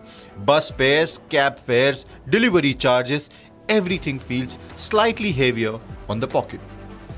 This is how currency weakness turns into inflation. Not overnight, but steadily. Year after year, quietly reducing what one salary can buy compared to the previous generation. Now add another layer. India also depends on foreign investments to fund its growth. To my entrepreneur friends from across the globe, I would like to say, come, make in India. Roads, factories, startups, stock markets, a large part of this money comes from outside. India's GDP growth hit 7%. I think I should invest in India. When foreign investors feel nervous because of global tensions, rising US rates, or uncertainty about trade, they pull back. In recent years, especially around 2024 and 2025, foreign investors sold large amounts of Indian stocks and bonds. And that selling pressure weakened the rupee further. Here is where it becomes a loop. Investors leave, rupee weakens. Rupee weakens, investors worry more. They leave even faster. And this is not about India doing something terribly wrong overnight. It's about confidence. And confidence moves faster than facts. Now, to keep that confidence from collapsing entirely, someone has to step in. And the role falls to the Reserve Bank of India. Our effort has been always to reduce any abnormal or excessive volatility. And that is what we will continue to endeavor. It's not helpless. It has a very large reserve of foreign currency built slowly over decades, especially after the 1991 crisis taught India a very, very painful lesson about running out of dollars. When the rupee falls too fast, the RBI sells dollars from its reserves and buys rupees. This supports the rupee temporarily. Think of it like using savings to manage a tough month. It helps, but it cannot become a habit. Because All right, viewers, time to slip into a short commercial break, but coming in, Trump's photo among 16 Epstein files disappeared from US government website. Republic speaks to one of the survivors.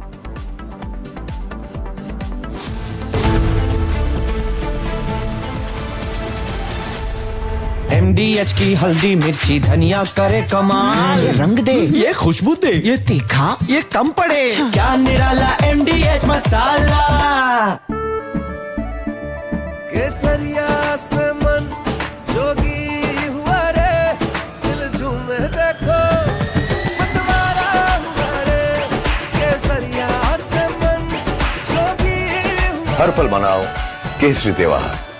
विमल, बोलो जुबान Kesari. Are pure सूजी pasta उबालो मिलाओ और खाओ 8 minute में तैयार। क्या taste है सबका राजा R Pure masala. Please stop. झुमका तेरा झुमका तेरा झुमका नॉट देयर, मेरा काउंटर टॉप टूट जाएगा। तेरा झुमका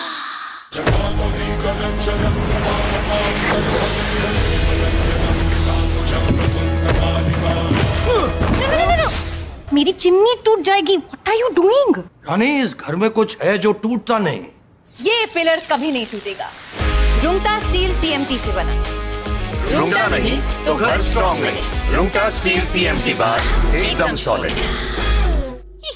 ये है सीक्रेट रेसिपी MDH का जीरा सिप जलजीरा मसाला। सिप सिप जीरा सिप MDH का जलजीरा जीरा सिप MDH का जलजीरा जीरा SIP. 200 mark with BJP in lead, MVA trails behind in trends. Indian visa application center suspended in Bangladesh's Chittagong amid security concerns. Trump's photo among 16 Epstein files disappeared from US government website. A Republic speaks to one of the survivors.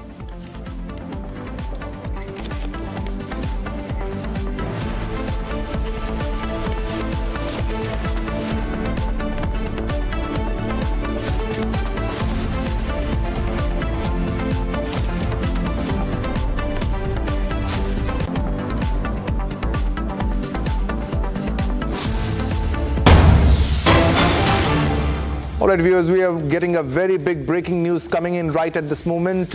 We are getting visuals of PTI protest in Pakistan. As you can very well see, Imran Khan's party, PTI, is protesting against the sentences which were awarded to Imran Khan and Bushra Bibi. These are the images, these are the videos which you can see on your television screen.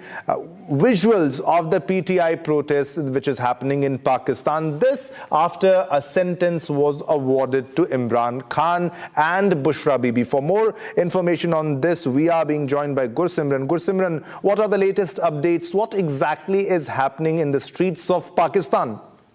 See, it was yesterday. We have seen that after 17 years, punishment was given. The jail sentence was given to Imran Khan and Bushra Bibi in the Toshakhana second case.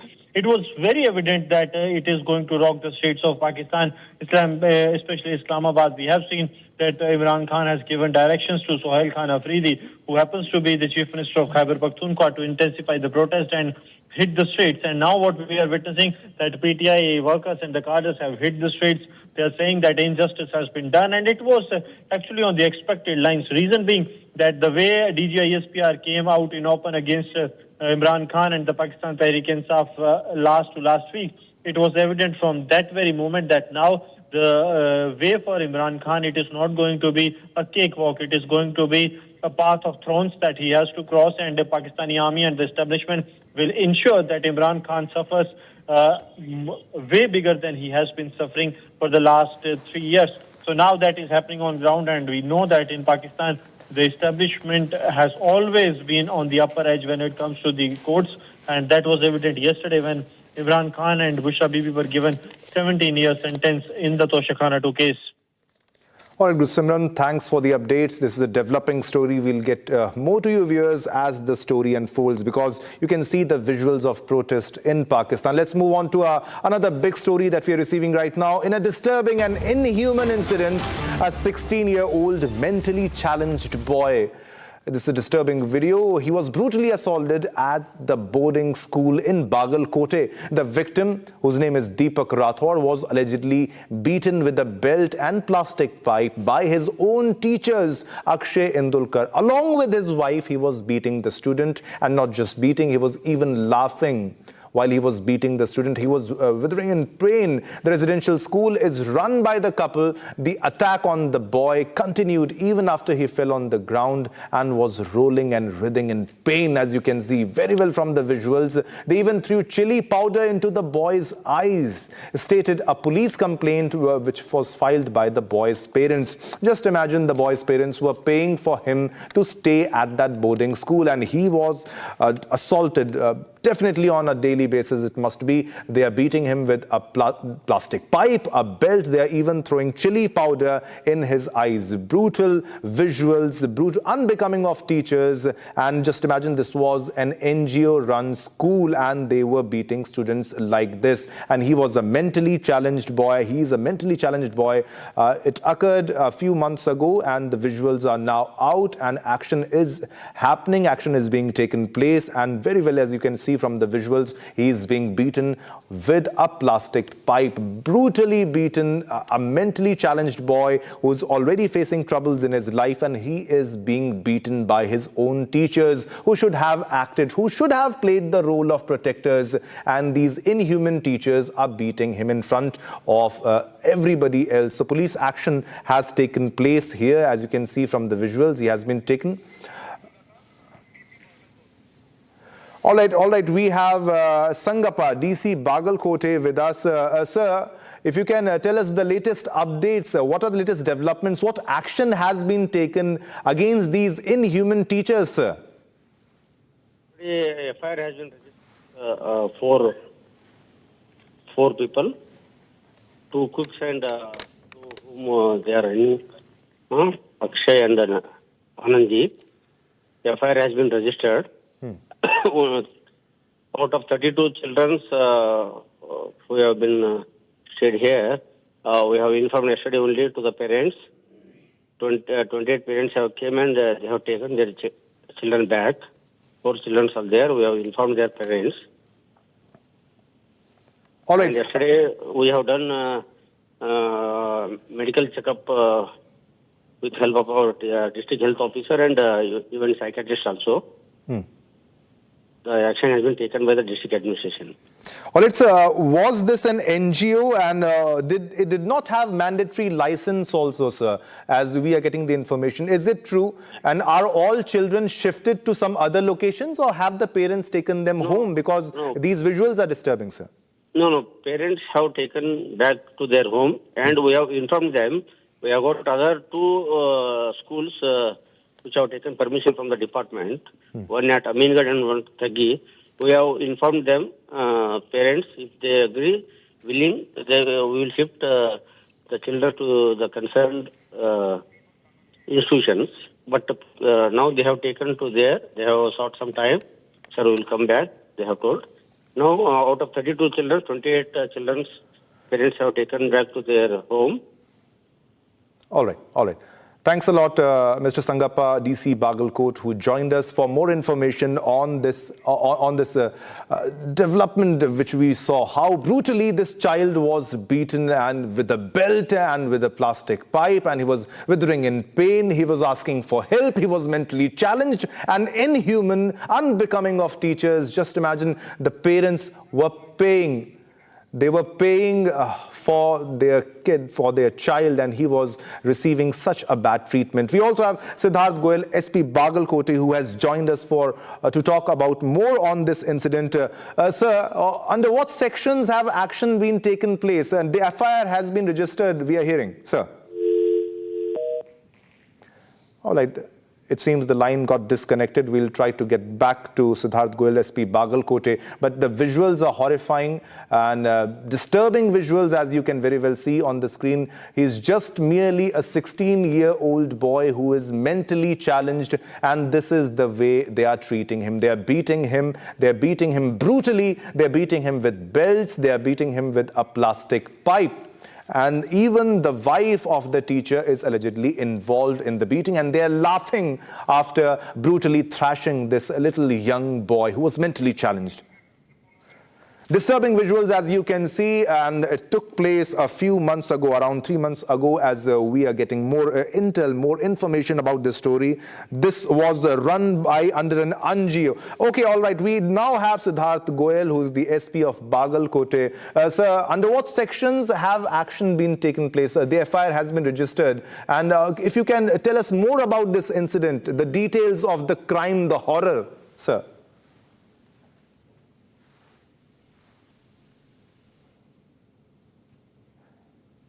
Mr. Goyal, are you able to hear my voice, sir?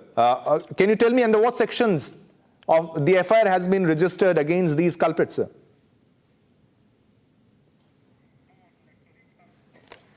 All right, so these were the brutal visuals, as you can very well see on your television screen, how he was brutally beaten. That young boy, 16-year-old boy, who was beaten with belts and with a plastic pipe. All right, let's move on to our next big breaking news that we are getting it. At the moment, RSS chief Mohan Bhagwat's big statement amid atrocities against Hindus in Bangladesh. He says, and I quote, "Hindus are minority there. Hindus are minority there, and the situation is quite difficult. The Hindus there will have to stay united, and Hindus all over the world must help them. The Indian government will have to take cognizance of this. They will have to do something." This is coming from the RSS chief. They might already be doing something. He also said this: some things are disclosed and some cannot be. So it's hinting about the action. Sometimes there are results, sometimes there aren't, but something has to be done. So he's showing concern. He further says if the Hindu society stands united, it won't take long to change the situation in that region. Now, regarding my thoughts on political change, as he said, I want to tell you that thinking about political change is not my job. We are working for social change through the Sangh. So very big development. This is a big statement coming on what happened to Hindus Hindus in Bangladesh. You saw the visuals how a Hindu man was brutally beaten and then burned in the street, on the street by the radicals. And this is a very big statement that is coming from RSS chief Sarsang Chalak Mohan Bhagwatji, and as he said, there are minority there, that is the Hindus are a minority in Bangladesh, and the situation is quite difficult for them. Even though it's difficult for maximum protection, the Hindus there will have to stay united. So he appeals for Hindus to be united in Bangladesh to stay protected for their own safety, for the safety of Hindus. And he also urged the Hindus all over the world should come together and give a helping hand. They must help them, and the government should take some action. And he also hinted that maybe some action is already happening. Sometimes you get results and sometimes it takes time and sometimes there is no result. All right, viewers, let's move on to our next news segment, that is Bharat in 1 minute. A wanted criminal with a bounty of rupees 50,000 on his head was killed in a police encounter. During patrolling, police tried to stop two men on motorcycle. The men opened fire on the police party. In counter firing, one of the criminal also got shot. National capital wakes up to thick blanket of toxic smog, reducing visibility and causing discomfort to residents across the city. Several parts of the city experienced a dense haze, with pollution levels remaining alarmingly high. 4 criminals were injured and 1 accused arrested following a police operation in Balia after the suspects opened fire at police. Police confirmed that a detailed investigation is ongoing and strict legal action will be taken against all individuals involved in the crime.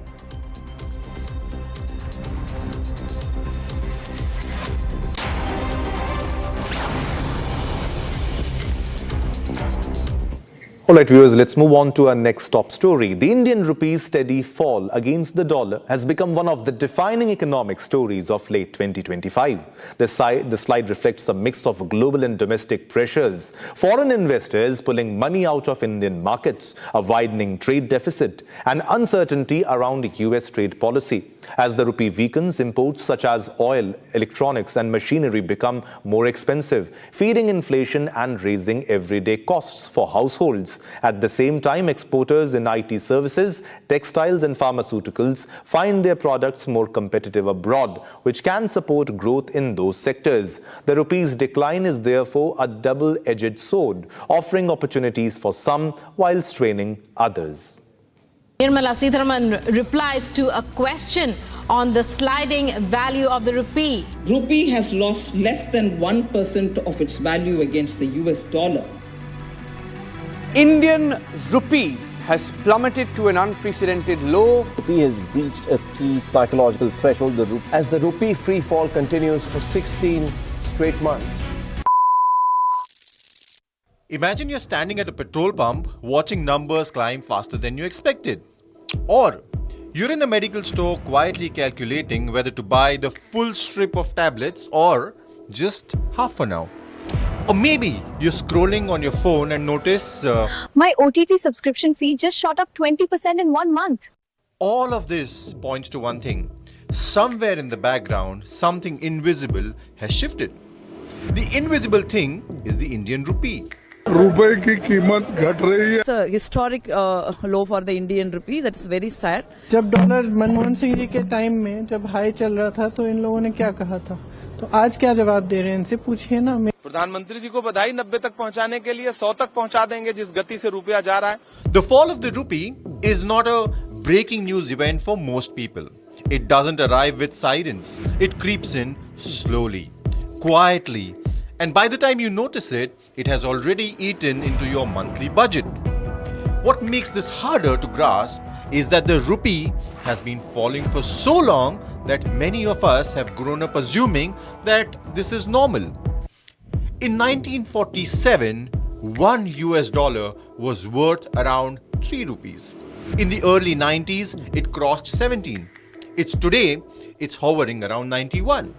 Well, it is a deliberate choice, I think. The RBI is allowing the rupee to depreciate. This is not a very drastic depreciation. Of course, when you look at things like 90 rupees to the dollar being a level that is close to being breached, etc., it seems rather dramatic. But the reality is that the rupee has depreciated less than 10% against the dollar this year. This is not a one-year story. It's a generational one. And to understand why this keeps happening, we have to start very far from India, thousands of kilometers away, in the United States.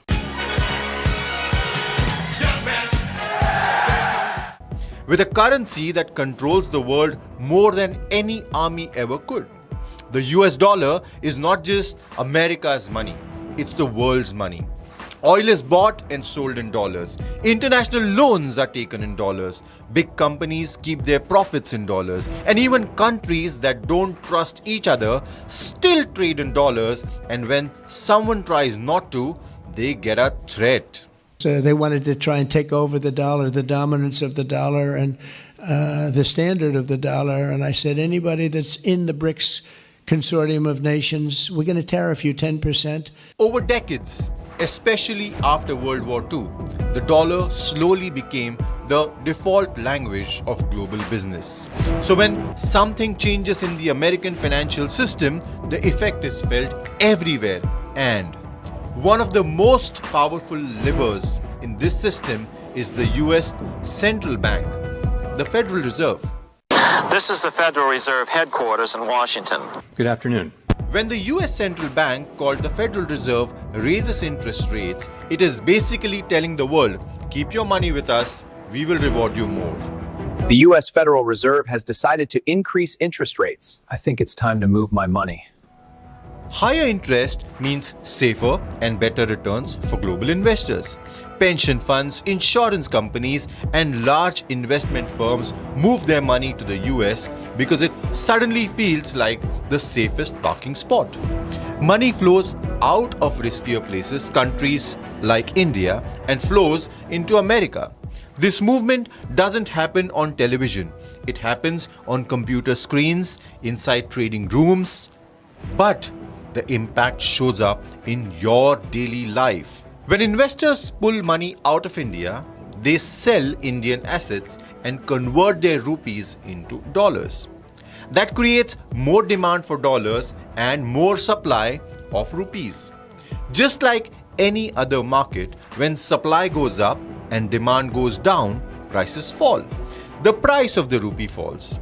And when the rupee falls, everything India buys from the world becomes more expensive. This is where the story usually stops in most explanation. It's because of the dollar, they say. But that is only half the truth. Because many countries face a strong dollar. Yet, not all countries have their currencies fall in the same way. Some weaken slowly over decades. Some crash suddenly. India's story sits somewhere in between. I think Indian rupee has performed much better than many other emerging market currencies. But I think the efforts are by the RBI more towards there are not too much of volatility. It is not to intervene in the market to fix the value of rupee. The rupee has not collapsed overnight, but it has steadily lost purchasing power over generations. So now the story turns inward, towards India itself. India imports a lot. Oil, gas, electronics, machinery, medical equipment, fertilizers. Even parts used to make products inside India are often imported. Most of these things are paid for in dollars. So when the rupee weakens, India needs to spend more rupees to buy the same things. Even if global oil prices remain stable, petrol and diesel can still become costlier inside India because the rupee is weaker than it was a decade ago. Rupees weaker, same phone costs more. The cost doesn't stay limited to fuel. Transport becomes expensive. Vegetables cost more to move from one farm to the other, from farms to cities. Bus fares, cab fares, delivery charges, everything feels slightly heavier on the pocket. This is how currency weakness turns into inflation. Not overnight, but steadily, year after year, quietly reducing what one salary can buy compared to the previous generation. Now add another layer. India also depends on foreign investments to fund its growth. To my entrepreneur friends from across the globe, I would like to say, come, make in India. Roads, factories, startups, stock markets, a large part of this money comes from outside. India's GDP growth hit 7%. I think I should invest in India. When foreign investors feel nervous because of global tensions, rising US rates, or uncertainty about trade, they pull back. In recent years, especially around 2024 and 2025, foreign investors sold large amounts of Indian stocks and bonds, and that selling pressure weakened the rupee further. Here is where it becomes a loop. Investors leave, rupee weakens. Rupee weakens, investors worry more. They leave even faster. And this is not about India doing something terribly wrong overnight. It's about confidence. And confidence moves faster than facts. Now, to keep that confidence from collapsing entirely, someone has to step in. And the role falls to the Reserve Bank of India. Our effort has been always to reduce any abnormal or excessive volatility. And that is what we will continue to endeavor. It's not helpless. It has a very large reserve of foreign currency built slowly over decades, especially after the 1991 crisis taught India a very, very painful lesson about running out of dollars. When the rupee falls too fast, the RBI sells dollars from its reserves and buys rupees. This supports the rupee temporarily. Think of it like using savings to manage a tough month. It helps, but it cannot become a habit. Because reserves... Well, it viewers, time to slip into a short commercial break. But coming up next, Bengal singer alleges assault bid over Jago Ma performance. Coming up next.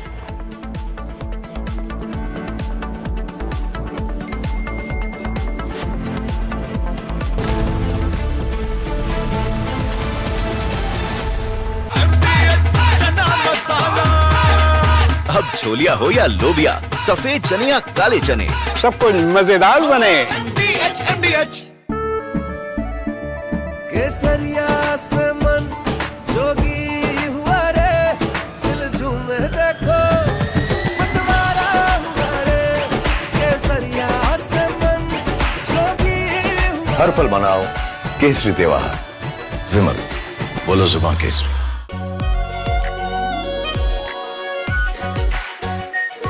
Pure shahi paneer masala, delicious, healthy every day.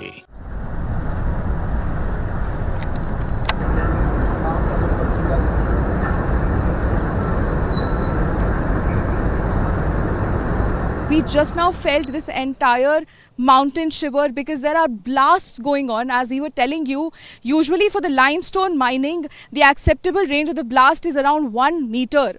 And that won't be so harsh that we could feel this entire mountain, feel shake. Yes, definitely. And the kind of, because for cement mining, they need a blast of a larger range of something around 50 meters or 60 meters, and when that happens, we were not able to show you, but because that is very frequent between 2 to 3 p.m. we'll try to get that on camera for you guys. But while I was speaking to you, I could feel this mountain shake. So that is the range, and all of this is illegal, Shivam.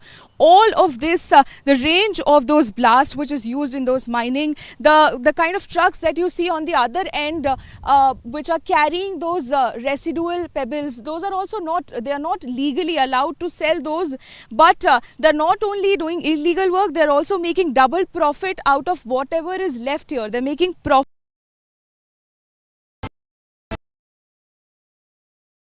आधे bowl दही में 4 चम्मच MDH चटनी पुदीना मसाला डाला, stir करो, पुदीना चटनी तैयार। MDH चटनी पुदीना मसाला। केसरिया से मन जोगी हुआ रे, दिल झूमे देखो मतवारा हुआ रे, केसरिया से मन जोगी हुआ। हर पल मनाओ केसरी त्योहार विमल बोलो जुबान Kesari.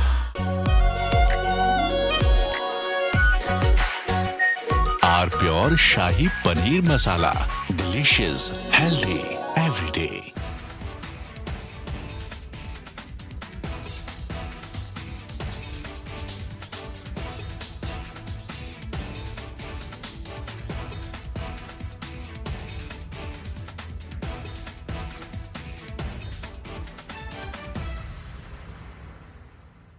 We are willing to put an end to this conflict via peaceful means based on the principles that I outlined in July last year when I spoke at the Foreign Ministry of Russia.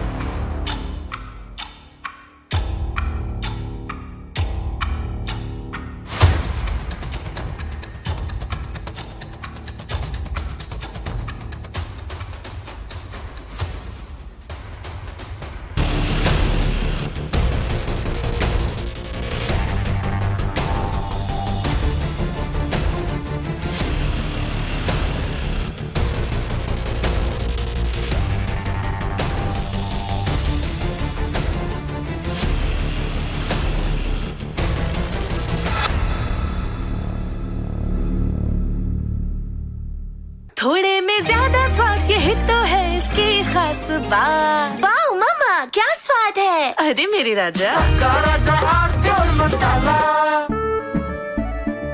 केसरिया से मन जोगी हुआ रे, दिल झूमे देखो मतवारा हुआ रे। केसरिया से मन जोगी हुआ। हर पल मनाओ केसरी त्योहार विमल बोलो जुबान Kesari.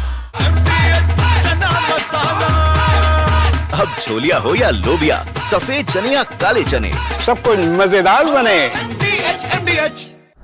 From Asia's largest news headquarters, setting the agenda for Bharat.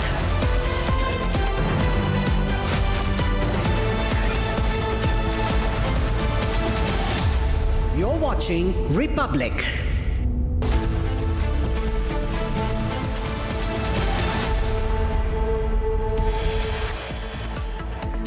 Shocker comes to light from Karnataka's Bagalkot. A 16-year-old mentally challenged boy was brutally thrashed and belted, and plastic pipe was used while thrashing him. An FIR has been filed in the case. Bengal singer alleges assault bid over Jago Ma performance. Maharashtra local body election results underway. Mahayuti crosses 200 mark with BJP in the lead. MVA trails behind in trends. Indian visa application center suspended in Bangladesh's Chittagong amid security concerns.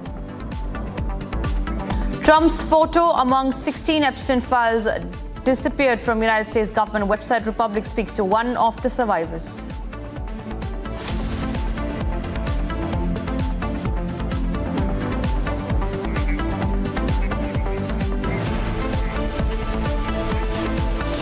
All right, we start this edition with some breaking news that's coming in, and this is in regard with the situation in Bangladesh. RSS chief Mohan Bhagwat has now given a big statement amid the atrocities against Hindus in Bangladesh. He says, and I quote, "Hindus are minority there and the situation is quite difficult.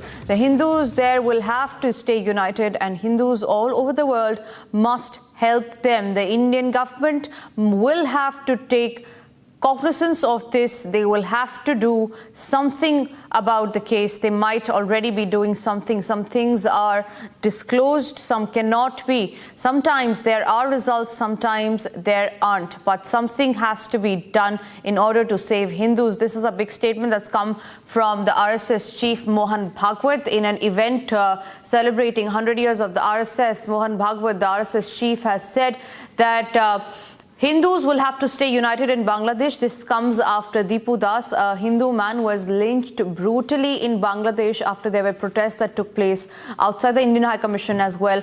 After which is this statement that has come in from the RSS chief Mohan Bhagwat. Let's listen in to that full statement of Mohan Bhagwat, wherein he has asked Hindus to stay united not just in India but also in Bangladesh. सब में होती तो ऐसा होता नहीं, तो सब में संवेदना होनी चाहिए और जो गलत परिस्थिति है उसको बदलने के लिए सबने मिलकर काम करना चाहिए।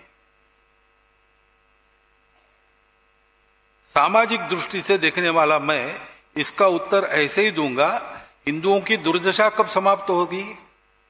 वहां माइनॉरिटी है एकदम, वहां जरा कठिन है, फिर भी जो मैक्सिमम बचाव हो सकता है उसके लिए वहां के हिंदू को इकट्ठा रहना पड़ेगा और दुनिया भर के हिंदुओं को अपनी मर्यादा में रहकर उनकी कितनी मदद कर सकते हैं, जो और जितनी कर सकते हैं उतनी सब करनी पड़ेगी, हमको भी करनी पड़ेगी और हम तो वो कर रहे हैं। बाकी हिंदुओं का एक ही देश है, भारत देश, तो भारत की सरकार को इसका संज्ञान लेना पड़ेगा, कुछ करना पड़ेगा। कुछ कर भी रहे होंगे, कुछ बातें बताई जाती है, कुछ बताई नहीं जा सकती।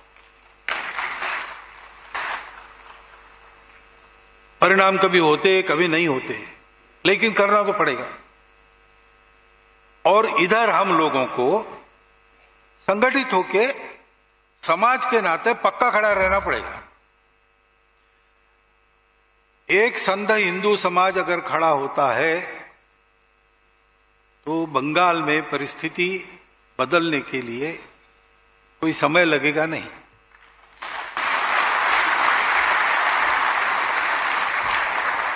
अब रही बात आखिरी प्रश्न की, राजनीतिक परिवर्तन के आपके क्या विचार है, तो मैं आपको फिर एक बार बताना चाहता हूं कि राजनीतिक परिवर्तन के बारे में सोचना मेरा काम नहीं है। हम समाज परिवर्तन का सोच के संघ का काम कर रहे हैं। परिवर्तित समाज क्या करना क्या नहीं करना इसका योग्य निर्णय लेगा, इसके बारे में मेरे मन में कोई दो राय नहीं है। वो समाज यानी मतदाता जो है उनको विचार करना है, तो क्या उपयुक्त है वो आप करिए। Breaking news now coming in, and this is in regard with Republic Save Aravalli campaign, where it has resonated so much so that it is Bhupendra Yadav, the minister, the Environment Minister of India, who has now given out a statement on Aravalli, saying that he has urged citizens to stop spreading misinformation on Aravalli, saying that there's only 0.19% of the Aravalli range that will have to be used for mining and the rest stays intact. However, there are concerns that has been raised by the experts. In fact, Bhupendra Yadav, the Union Minister, the Environment Minister, has also gone ahead to say that there is no need to spread misinformation and that the Aravallis are protected. However, no clarity has now been given on what he has to say on the protests that are taking place so far in the Aravallis range, on what is the redefinition that has been approved by the Supreme Court that the centre had issued, and why was this step even taken. No clarity on that. However, this is a fresh statement that has been issued by Bhupendra Yadav, the Environment Minister. Let's listen into that full statement that he has to say on the Save Aravallis campaign. Aravalli में कोई भी relaxation नहीं दिया गया है। पहली बात, अरावली भारत के 4 राज्यों में है, दिल्ली, राजस्थान, हरियाणा और गुजरात।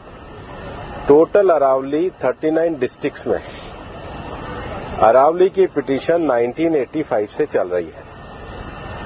इस पिटीशन में चलने के बाद अरावली में माइनिंग के स्ट्रिक्ट नियम होने चाहिए, इसके हम भी पूरी तरीके से समर्थन करते हैं। सुप्रीम कोर्ट ने चारों राज्यों को कहा कि अरावली की सेम डेफिनेशन होनी चाहिए। सेम डेफिनेशन में 100 मीटर को, जो कि 1968 का जो जियोलॉजी का स्टडी है रिचर्ड मॉर्फी, उसके कारण है। कुछ यूट्यूब चैनल ने और कुछ लोगों ने एक कंफ्यूजन खड़ा कर दिया कि 100 मीटर का अर्थ होगा टॉप के 100 मीटर। ऐसा नहीं है। उसका जो बेस स्ट्रक्चर है, जो पर्वत का बेस स्ट्रक्चर है, अगर वो जमीन के अंदर भी 20 मीटर है, वहां से लेके 100 मीटर तक प्रोटेक्शन है। तो जो 100 मीटर का प्रोटेक्शन है, जो लोगों ने कंफ्यूजन करा है कि मतलब ऊपर का 100 मीटर है, नीचे खुदाई कर सकेंगे, वो नहीं है। मैं आपको फिर क्लियर कर रहा हूं। 100 मीटर का अर्थ है टॉप 100 मीटर से बॉटम के अंदर तक जो उसका पूरा फैलाव है। पहाड़ी तो ऐसे होती है तो उसका बॉटम तो बड़ा होता है, जहां तक उसका बॉटम जाएगा वहां से लेके 100 मीटर तक प्रोटेक्शन है। और अगर एक पहाड़ी और दूसरी पहाड़ी के बीच में 500 मीटर का ही गैप है तो वो जमीन भी अरावली रेंज मानी जाएगी। इस डेफिनेशन के आने के बाद 90% से ज्यादा एरिया प्रोटेक्टेड एरिया में आ गया, 90% से ज्यादा। मेरा ये स्टेटमेंट लिख लीजिए, टोटल अरावली का एरिया 1,47,000 स्क्वायर किलोमीटर है। इसके बाद केवल अभी की जो मेरे पास 39 डिस्ट्रिक्ट है, केवल 217 किलोमीटर मतलब 2% में ही माइनिंग हो सकती है, और वो भी हर तरीके से नहीं हो सकती। उसके लिए भी सुप्रीम कोर्ट ने डायरेक्शन दिया है कि आपने जैसे सारंडा और झारखंड में एक पूरा पहले माइनिंग प्लान बनाया है, वो प्लान तैयार करिए। वो प्लान तैयार करने के बाद भी ICFR जो इंस्टीट्यूशन है उसकी परमिशन होगी, उसके बाद ही परमिशन मिलेगी। दिल्ली में कोई भी माइनिंग अलाउ ही नहीं है, ना होगी।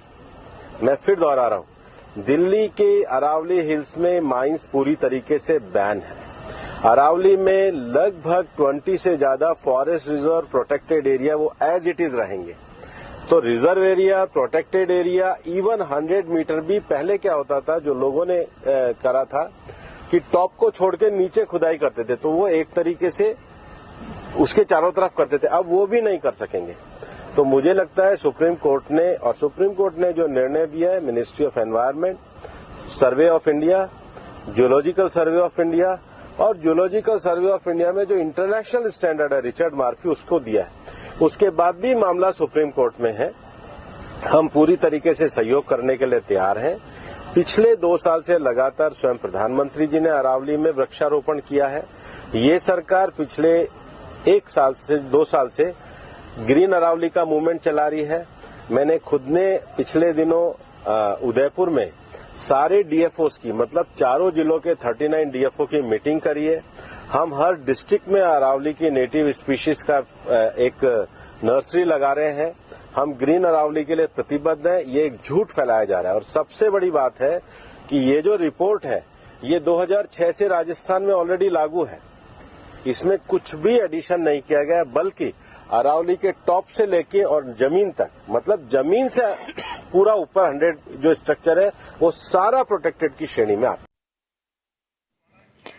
All right, joining us live is my colleague Shambhavi, who is reporting from the Aravallis. Shambhavi, you had been there in the Aravallis range for quite some time now, almost 3 to 4 days. I want to know from you what is the ground reality there, because the minister says, the environment minister himself says, that there's only 0.19% of the Aravalli hills that will be used for mining, and that it is not a cause of concern, and rest of the Aravalli range is protected. But I'm sure, like you were there on the ground, you had shown how mining was there, be it broad daylight or be it at night as well.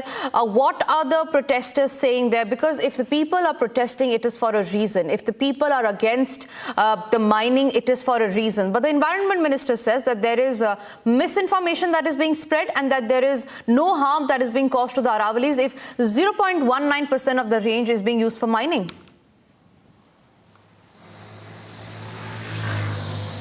Well, when we talk about the protesters explaining or saying how they are being affected by the whole scene here, is that one thing we have found common between all of this is every villager, every village that we have been there, every villager has been saying that what they're doing is they're actually doing illegal activity under the garb of legal activity. This has been a common stance for everyone, for every villager that we've been with. Apart from the fact when it comes to mining site and what percentage of Aravalli is being used, at least we have visited around 6 to 8 villages till now, and on an average every village is surrounded by at least 6 mining sites. That is what has happened. till now about what we have covered, and we will be covering many more. And there are other activities. One thing that we have seen is not following the minimum distance between a residential area and a mining area, because we have seen crushers, we have seen mining sites just merely 40 feet away from residential area.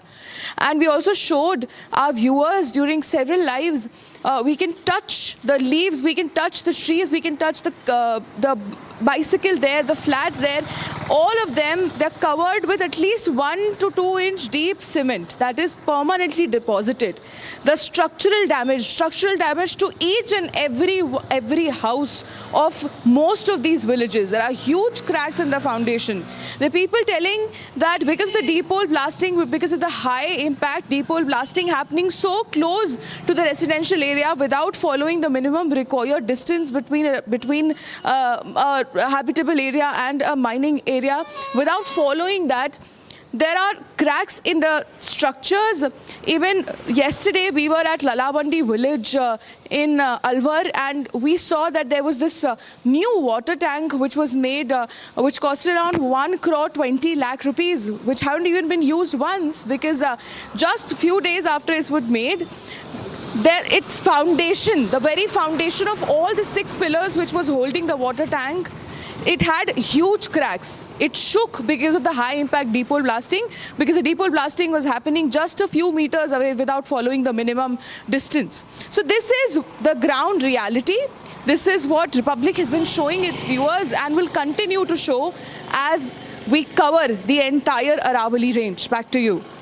Absolutely, Shamavi. In fact, when we talk about the people there, like you were saying, that every people who's there in all the residents of the Aravalli range, they have faced issues, and these are the kind of voices of the minister that the government must hear, because these are the people on ground who are raising their issues on what kind of problems they are facing. But keeping in mind about the issue of the residents, because this is a people's issue, this is not about saving somebody, it is about saving a whole village.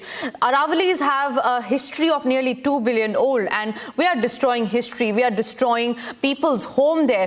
What is the next course of action that the people are mulling there? Because the Supreme Court, like I said, has already given their verdict. So are they willing to knock the Supreme Court's doors again, or are they willing to file a petition? What is the next course of action that's going to be taken? Well, they definitely are. They're not only willing. Every village that I've been to, they are showing me papers. They have filed several RTIs, not just one, not just 2, 3, 4, 5 RTIs, that all of them they have filed just to seek some answers. Why, with that, on the basis of what legality are these people running mines in Aravalli Hills near so close to their homes? Or what are the other requirements which they clearly were showing us that, see, these are the requirements which are required, but these mining people, but these mining companies or these crushers, they're not fulfilling them. Then we want answers, ma'am, that how have they been given a license? Why is their lease not being revoked or not being suspended for that matter? So let them actually come. And they also filed a petition in the Supreme Court asking to reconsider this decision. So they've not only done this right now, there were several RTIs that we have seen that was filed years ago, because this is now this entire thing that we are covering right now, it predates this new decision. It predates this new acceptance of this new definition of Aravalli Hills. Right. The people have definitely come on the roads, the people are definitely protesting, and they're looking to find a recourse for this entire scene. Back to you. Right, Shambhavi, thank you very much for keeping us updated with that story. Ladies and gentlemen, we got you what the centre had to say. Let's now tell you what the state government of Rajasthan has to say. This is Rajasthan State Finance Commission Chairman Arun Chaturvedi, who's spoken on the issue. Listen into what is Rajasthan State's take on this issue. पिछले दिनों राजस्थान के पूर्व मुख्यमंत्री अशोक गहलोत जी ने 100 metre के दायरे में mining की अनुमति के विषय के ऊपर ट्वीट करके इस न्यायिक प्रक्रिया के विषय को राजनीतिक चर्चा का विषय बनाने का काम किया। मुझे बड़ा आश्चर्य होता है कि खुद गहलोत जी ने 2002 में जब वो मुख्यमंत्री थे, उनकी सरकार थी, तब इस विषय के ऊपर सहमति देने का काम किया था। आज उसी विषय को वो फिर एक बार खड़ा करके ठंडे पानी में पत्थर मार करके उछालने का काम कर रहे हैं। हम सब जानते हैं कि वर्तमान केंद्र की सरकार और राजस्थान की सरकार, उन्होंने लगातार अरावली के क्षेत्र को प्रोटेक्शन के लिए लगातार काम किए। सुप्रीम कोर्ट ने किसी प्रकार का आदेश अभी तक नहीं दिया है। केंद्र सरकार को इस विषय को लेकर के एक विस्तृत कार्ययोजना बना करके पेश करने का है। उससे पहले इस प्रकार के विषय को खड़ा करके राजनीति करने का किसी प्रकार का स्थान नहीं। इसलिए सरकार खुद संवेदनशील है, इस विषय को जानती है, महत्ता को जानती है। अरावली का हम सब के जीवन में बहुत बड़ा महत्व है। उसका संरक्षण, प्रोटेक्शन, प्रिजर्वेशन, उस विषय के ऊपर लगातार काम करें। All right, from Rajasthan, let's now tell you what's happening in the state of Karnataka. The Karnataka Congress power tussle has only deepened as leadership change buzz has grown within the ruling Congress. In a surprise move, DK Shivakumar met with former Minister KN Rajanna at a private guest house in Bengaluru, and this happened today. The closed-door talks have fueled speculation about a possible shift in dynamics within the party.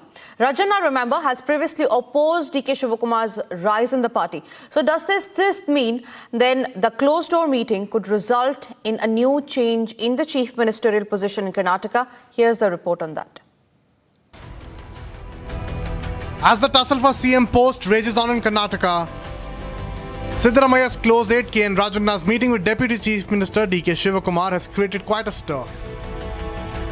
The buzz is all about a possible shift in Karnataka's top post, with the state budget looming.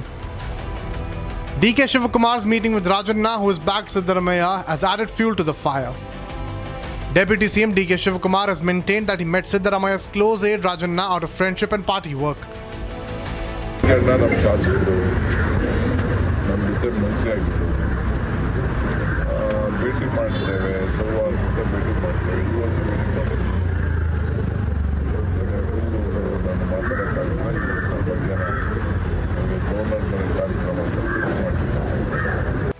On the other hand, reacting to the visit, KN Rajanna said that DK Shivakumar had met him as the party president.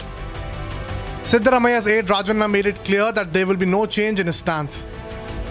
No matter what DK Shivakumar tries, he will continue to support CM Siddaramaiah. ಸಿದ್ದರಾಮಯ್ಯನವರು ಹೇಳಿದಾರಲ್ಲ, ಪದೇ ಪದೇ ಹೇಳಿದ್ದಾರೆ, ನಾನು ಮುಖ್ಯಮಂತ್ರಿ ಇರ್ತೀನಿ, ಎಲ್ಲಿನವರೆಗೂ ಹೈಕಮಾಂಡ್ನವ್ರು ಇರೋಕ್ಕೆ ಹೇಳ್ತಾರೆ ಅಲ್ಲಿವರೆಗೂ ಇರ್ತೀನಿ ಅಂತ ಸೇಮ್ ಸ್ಟೇಟ್. ಈಗಲೂ ಅದೇ ಸ್ಟೇಟ್. ನಾನು ಇವಾಗಲೂ ಸಿದ್ದರಾಮಯ್ಯನವ್ರ ಪರಾನೆ. ಡಿ ಕೆ ಶಿವಕುಮಾರ್ ಅಷ್ಟೇ ಪ್ರಯತ್ನ ಮಾಡಿದ್ರು. ಅವ್ರು ಏನೇ ಪ್ರಯತ್ನ ಮಾಡಿ, ನಾನು ಹೇಳಿದ್ದೀನಲ್ಲ, ಏನೆಲ್ಲ ಹಿಂದೆ ಹೇಳಿದ್ದೀನಿ, ಅದೆಲ್ಲ ಸ್ಟೇಟ್ಮೆಂಟ್ಗೂ even today I stand by that. There is no change. The drama unfolds as DK Shivakumar insists an agreement on the leadership change exists, while Siddaramaiah continues to be in the denial mode. Meanwhile, Karnataka Home Minister Dr. G. Parmeshwara urged the High Command to resolve the crisis before the budget. ನಾವು ಈಗ budget ಹತ್ರ ಬರ್ತಾ ಇದೆ, ಆದಷ್ಟು ಬೇಗ ಈ ಎಲ್ಲ ಬಗೆಹರಿಸಿಕೊಂಡು ನಾವು ಬಡ್ಜೆಟನ್ನು ರಾಜ್ಯದ ಅಭಿವೃದ್ಧಿಯ ದೃಷ್ಟಿಯಿಂದ ಬಡ್ಜೆಟನ್ನು ಕೊಟ್ಟು ಮುಂದೆ ಕೆಲಸ ಮಾಡೋದು ಒಳ್ಳೆಯದು ಅಂತ. ಅದಕ್ಕೆ ನಮ್ಮ ಹೈಕಮಾಂಡ್ನವರು ಆದಷ್ಟು ಬೇಗ ಇದನ್ನೆಲ್ಲ ತಿಳಿ ಮಾಡಬೇಕು ಅಂತ ಆಗಬೇಕು. ಯಾವುದೂ ಗೊಂದಲ ಇರಬಾರ್ದು. ಈಗೇನು ಸುಮ್ಮನೆ ಅವರೊಂದು ಹೇಳಿಕೆ ಇವರೊಂದು ಹೇಳಿಕೆ ಈ ರೀತಿಗಳು ಬರ್ತಾ ಇದ್ದಾವೆ. ಅವು ಯಾವೂ ಕೂಡ ಬರದ ಹಾಗೆ ಬಡ್ಜೆಟನ್ನು ತೀರ್ಮಾನ ಮಾಡಿ ನಾವೇನು ಜನಗಳಿಗೆ ಪ್ರಾಮಿಸ್ ಮಾಡಿದ್ದೇವೆ ಆ ಪ್ರಾಮಿಸ್ ಫುಲ್ಫಿಲ್ ಮಾಡೋದಕ್ಕೆ ಎಲ್ಲ ಕ್ರಮ ತಗೋಬೇಕು. The infighting has raised concerns over Congress's prospects in Karnataka. With MLAs weighing in, the party's next move could decide the state's political future. And moving on, Raukara police have now busted a massive fake lottery syndicate. 4 men have been arrested. Over rupees 25 lakh cash has now been seized and a full counterfeit ticket printing setup is recovered. Here's the story.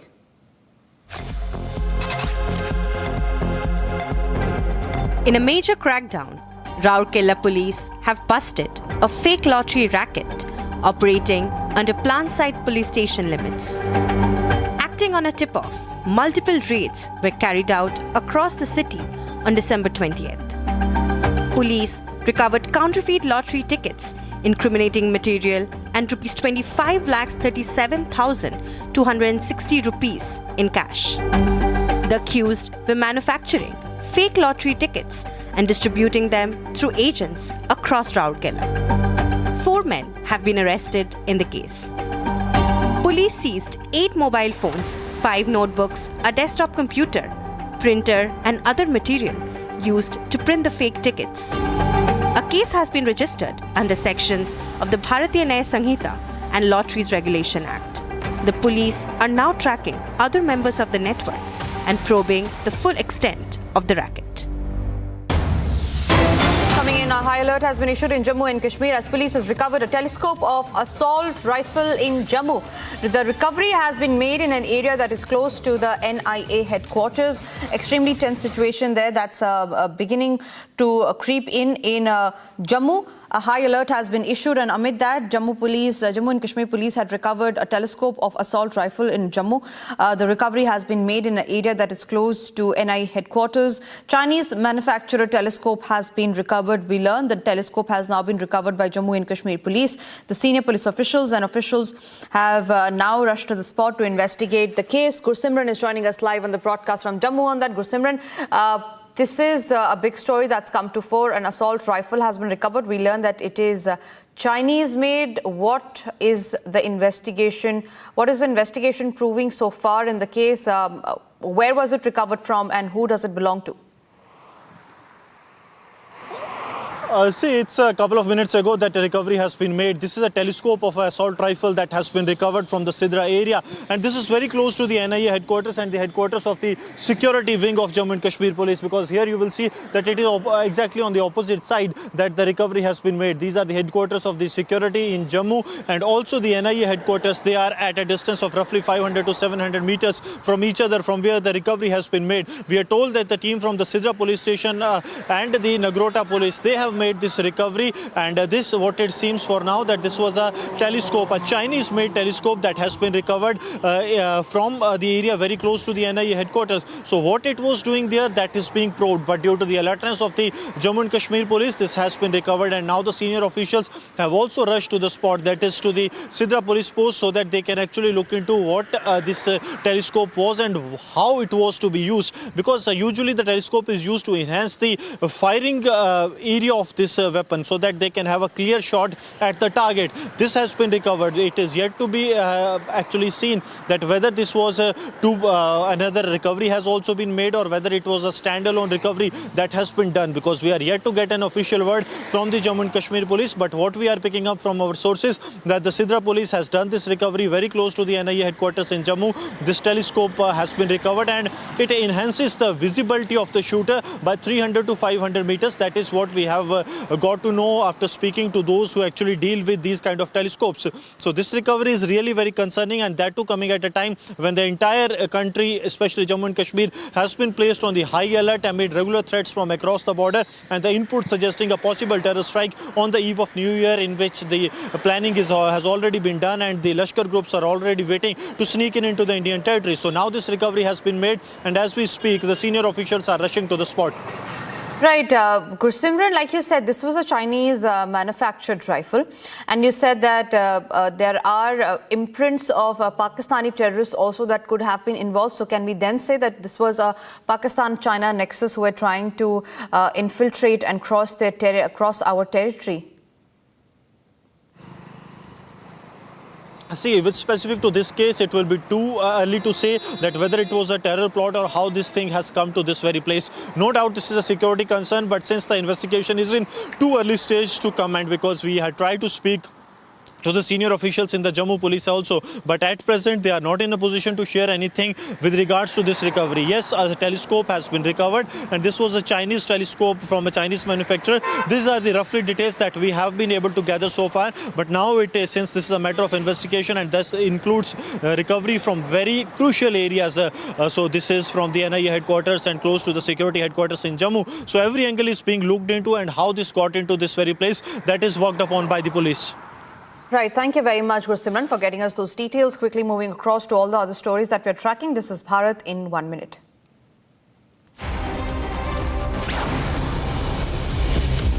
A wanted criminal with a bounty of rupees 50,000 on his head was killed in a police encounter. During patrolling, police tried to stop two men on the motorcycle. The men opened then fire on the police party. In counter-firing, one of the criminals got shot.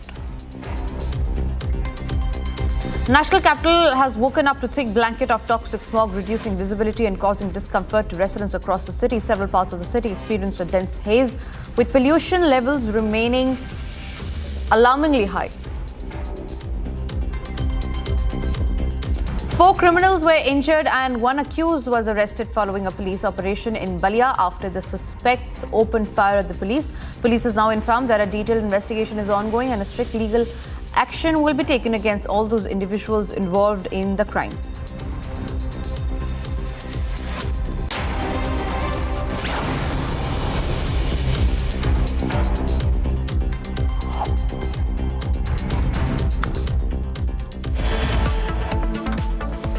All right, with that, it's time for us to slip into our short break. But after the break, getting you that exclusive interview where the Epstein file survivor has now spoken to Republic, giving out all the details. Getting you that exclusive interview coming up after a short break.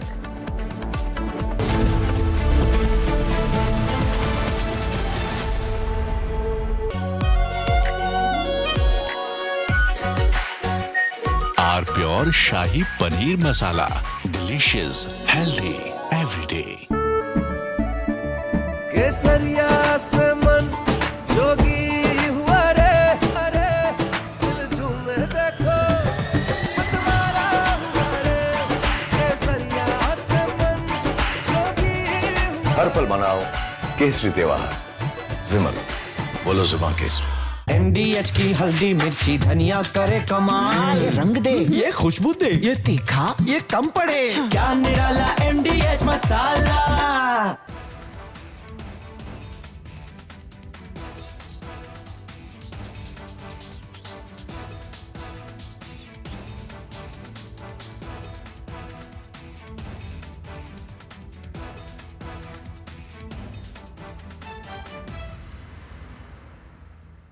We are willing to put an end to this conflict via peaceful means based on the principles that I outlined in July last year when I spoke at the Foreign Ministry of Russia.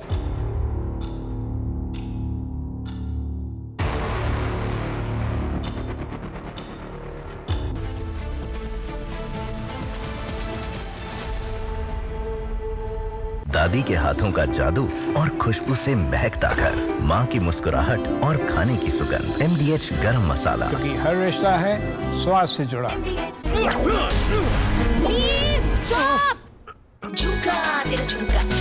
Not there. मेरा counter top टूट जाएगा।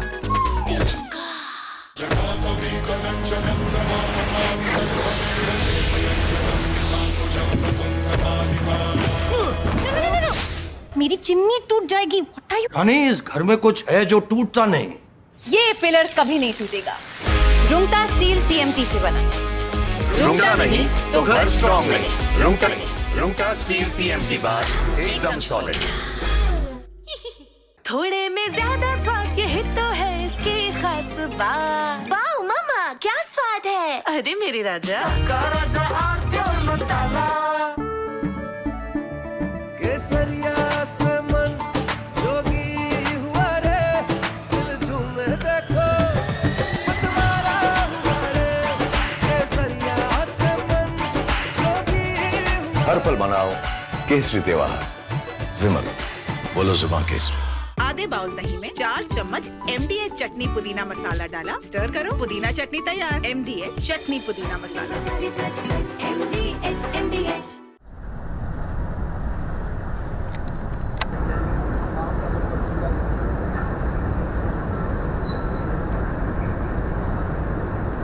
We just now felt this entire mountain shiver because there are blasts.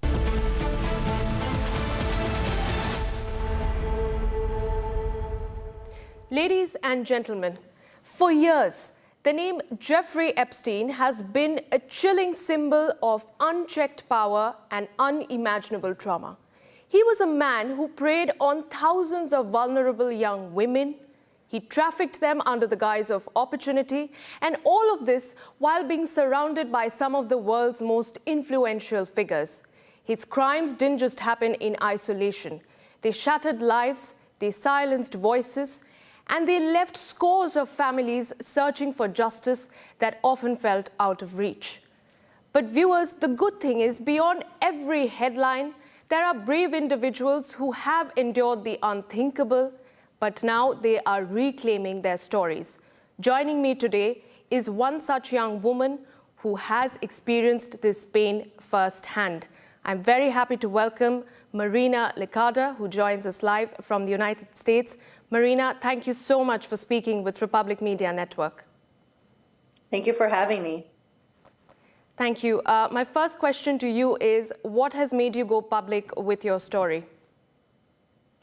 Well, when I first broke my silence in September, which was, I have to say, one of the toughest things, it was definitely in behalf for my survivor sisters, especially Virginia Guffrey, who's no longer here with us, and of course my daughter, who we have to, keep on representing our culture and our generation nowadays. Right. Marina, first up, I would like to take you back to the past, but to your early childhood days. I believe you were born in Brazil, and then you moved to New York soon after with your mother and your sister. Take us back to your childhood days. What were the early days in New York like for you? Well, my early days in New York were, in the beginning when I first moved to New York and when I was 8 years old, things were very different than what it was when I was in Brazil.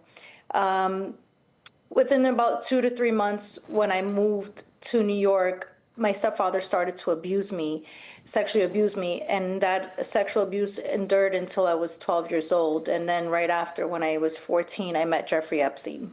So you had to undergo abuse by your stepfather, and was your mother and were your sisters witness to it?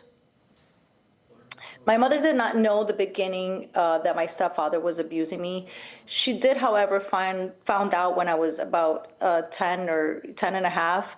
But with complications of being an immigrant and being scared financial-wise, being alone and a woman in New York, she never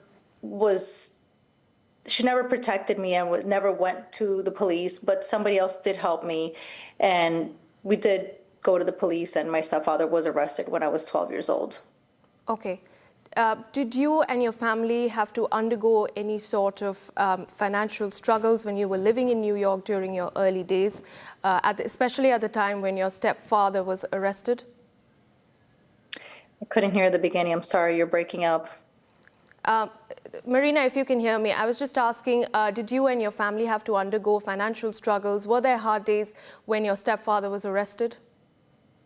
Yes, there were a lot of struggles. And I think in the beginning I was juggling between, working some, regular jobs. But what people sometimes misunderstand is that when you're an immigrant and you come from another country and you don't have a Social Security in America, you do not get paid what you're supposed to get paid. Not only that, I was 12 years old, 13 years old, 14, 15, 16, working at these places where they did not pay me correctly. And this is how I ended up in Jeffrey Epstein's hand at 14. Okay, so you were 14 when you first met Jeffrey Epstein. I want you to describe for us, how did that first meeting go, and who is it that first introduced you to Jeffrey Epstein? When I first met Jeffrey Epstein was through a Jane Doe who we cannot name. She is from Brazil as well, and everybody that lived in Astoria, Queens, and New York knew that I was going through this very hard time. And I think it was very easy for her to bring me to Jeffrey Epstein's house. And when I did go there, it was something that she explained to me in the beginning that it was something else, and then it ended up being something completely different. And she groomed me, he groomed me even more. I was in a very vulnerable state, and it ended up being really bad in the end. Marina, not going into too many details, but I would like you to elaborate a bit, as much as you are comfortable with. If you can describe for us and for our audience, what happened when you walked into the Jeffrey Epstein household for the first time? You mentioned you were 14 years old. Do take us through, if you can just describe that day for us. So that day that I went there, as being a young child at the time, it just seemed all very wow when you walk in. And, you know, first when you reach to the door, you see this beautiful, you know, huge door. It's a mansion in Manhattan, which, you know, being 12 at the time, I didn't even know there were mansions that big in Manhattan. Walking through, you know, this huge door and, you know, the girl rang the doorbell. The maid approached the door, opened up the door for us.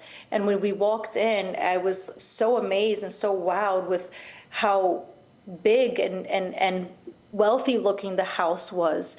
And we waited in the office, you know, waiting room is what I like to say, and in the left-hand side of the house when you walk in. And on the right-hand side, later on I found out it was his camera room where he had all his videotaping going on throughout the house. And when we waited in the waiting room, I was so amazed by how many pictures, how many celebrities, how many politicians he had on his, you know, bureau with all these, you know, elite people. And at the time, being so young and being an immigrant, I did not know who everybody was. And the maid came back to get us, and we went to the elevator. And when we went up to the third floor, it opened up to the doors of a hallway which led into a massage room. And in that massage room, it was completely dark, blackout shades. I mean, there was no windows because they were blacked out.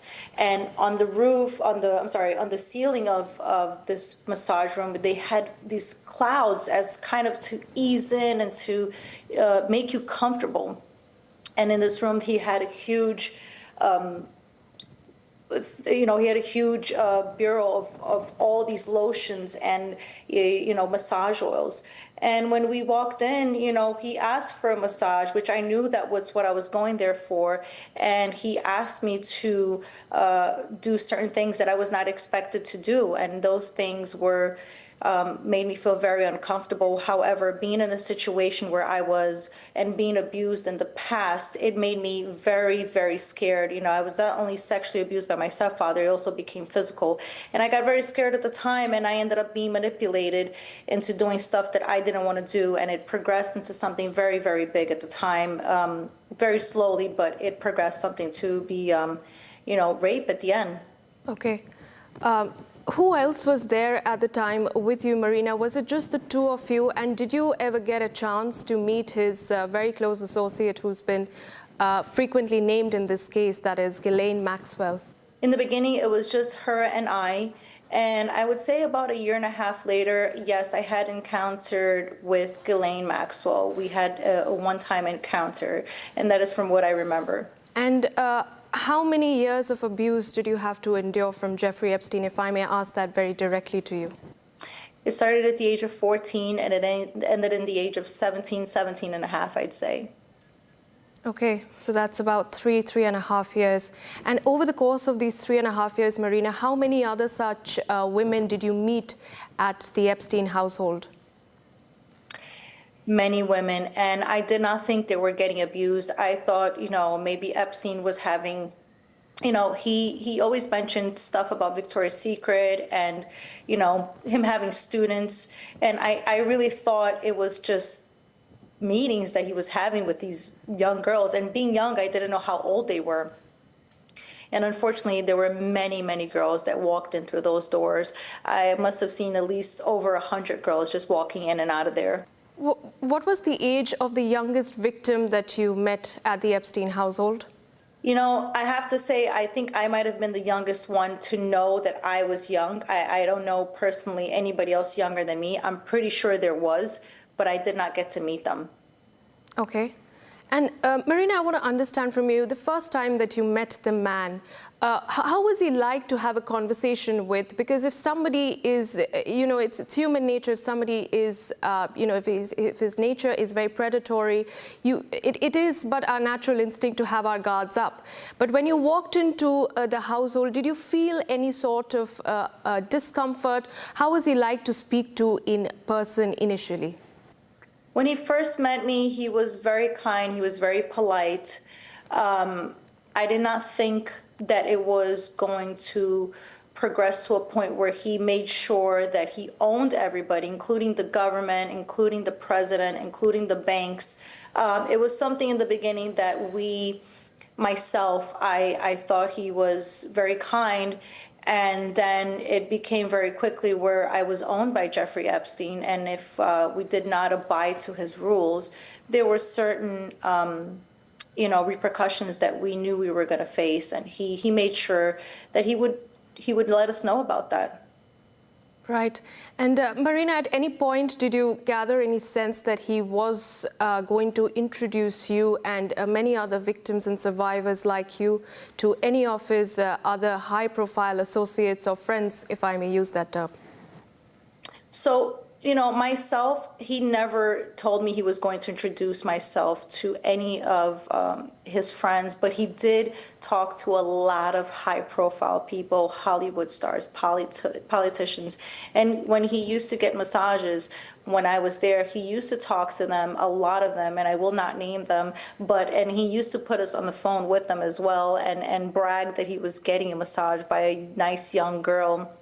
And he would brag, and he would put us on the phone with them, and he would say, "Hey, how are you?" And I'm like, "I'm good.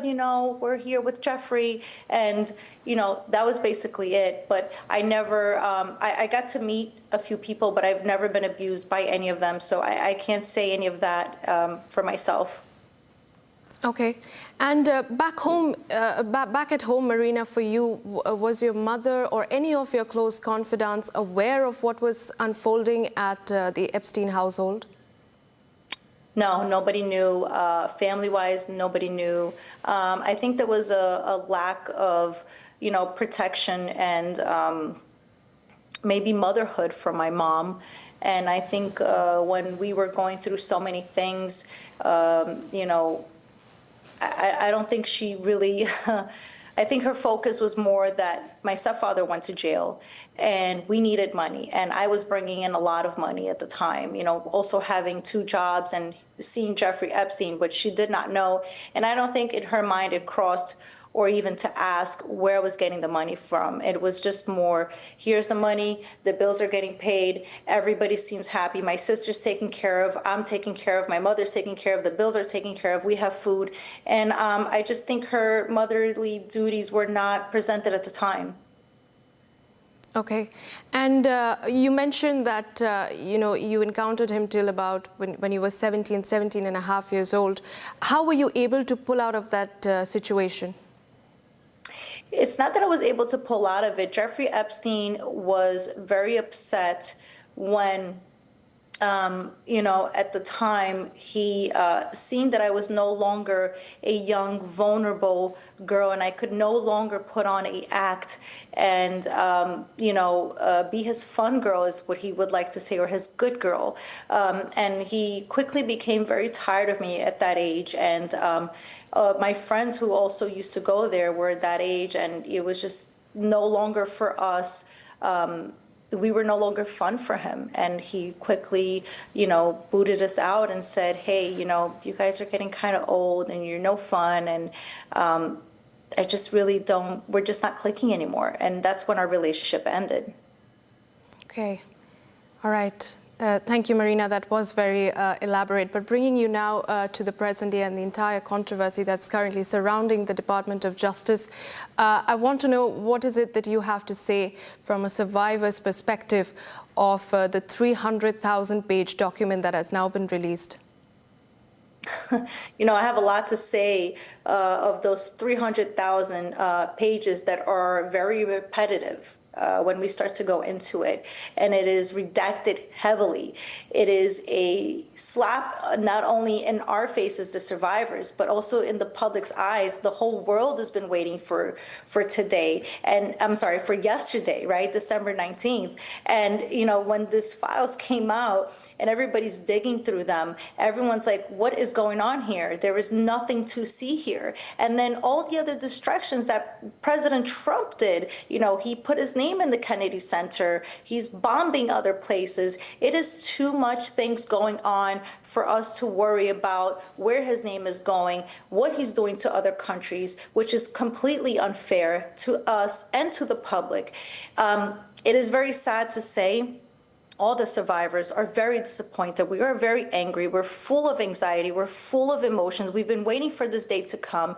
And not only does he release files that already have been released, but he releases files fully redacted, protecting the elite, powerful men who are his friends, including himself. It is said and it is proven that his pictures were on Jeffrey Epstein's desk. And now when we go back to look at those pictures, those files are missing completely. You know, it is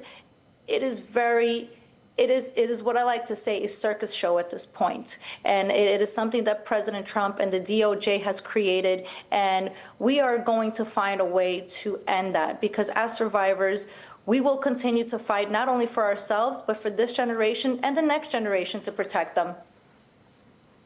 Well, exactly, Marina, because that is something that I was going to come to next. One of the arguments that is now being put out by the House of Democrats is that a lot of the photographs which had President Trump on it, you know, him being pictured with other high-profile names and, of course, with Jeffrey Epstein, were released initially, but now they have suddenly gone missing from off records. So do you believe that there has been a consolidated attempt from the Department of Justice to cover this up? Here in America, it is gone viral with that situation.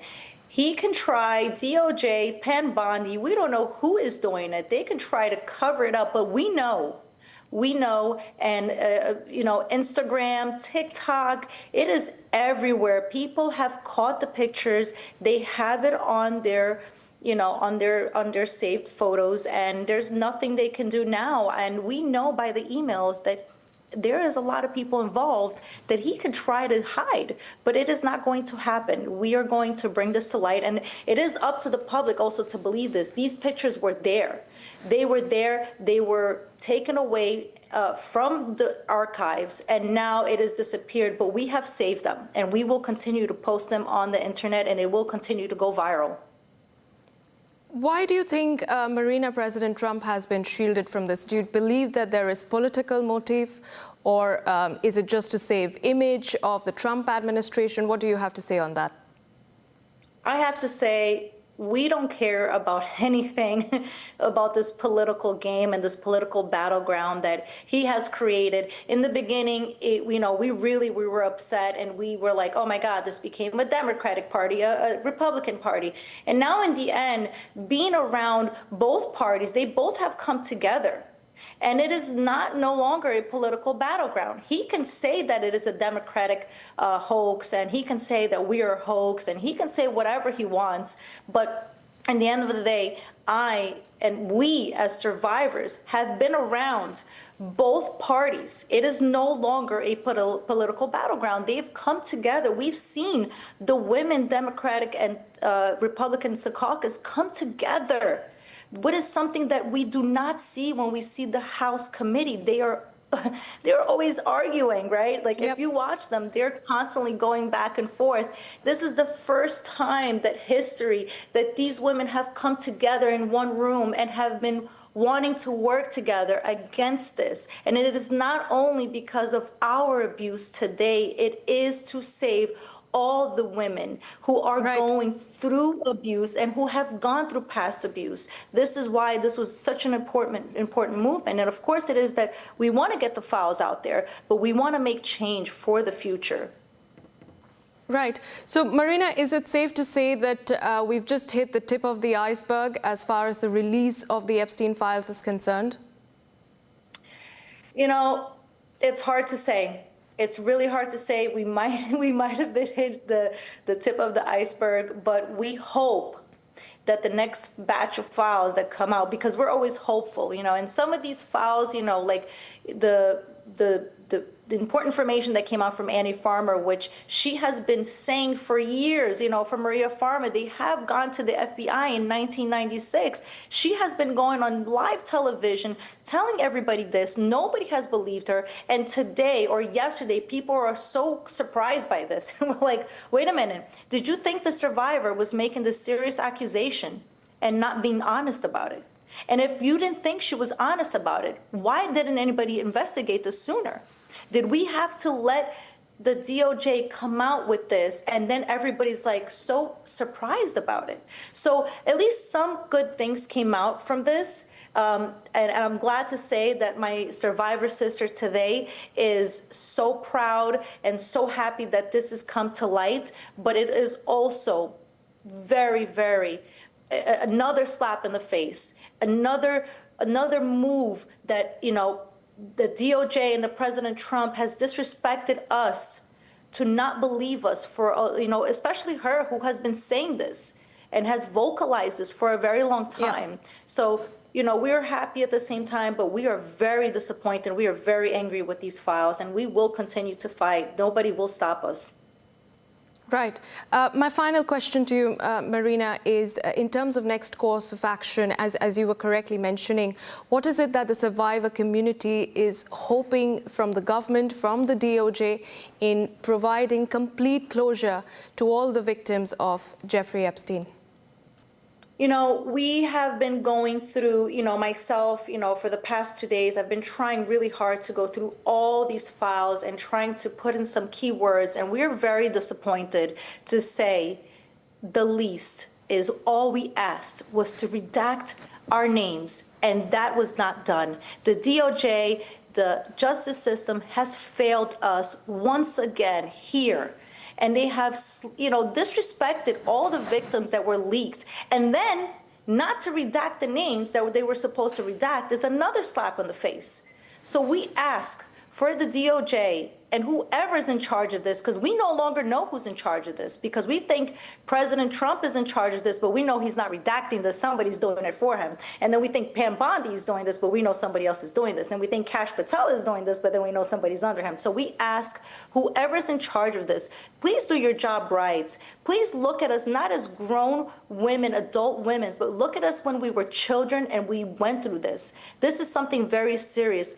We have these files out there with unredacted victims' names. It is absurd. They need to redact our names, and they need to unredact these powerful elite men who will continue to be a predator if we don't stop them. Absolutely. Marina, we echo your sentiments over there, and we really do appreciate you coming out there, speaking your story, sharing your experience with the world, knowing that how difficult it might have been for you and for women like you at such a young age, and how triggering it may be, if I may use that word.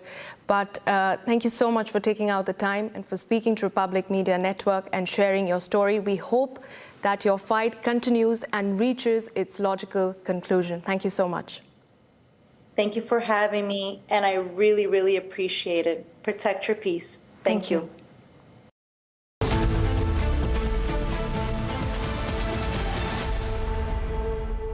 MDH की हल्दी मिर्ची धनिया करे कमाल, ये रंग दे, ये खुशबू दे, ये तीखा, ये कम पड़े, क्या निराला MDH masala.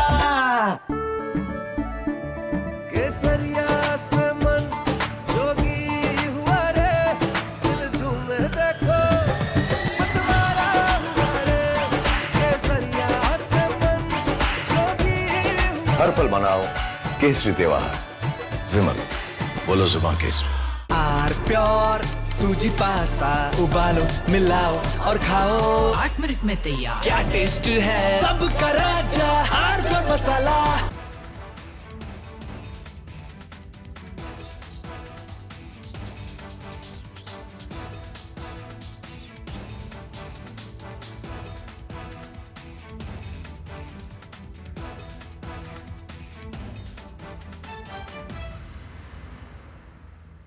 We are willing to put an end to this conflict via peaceful means based on the principles that I outlined in July last year when I spoke at the Foreign Ministry of Russia.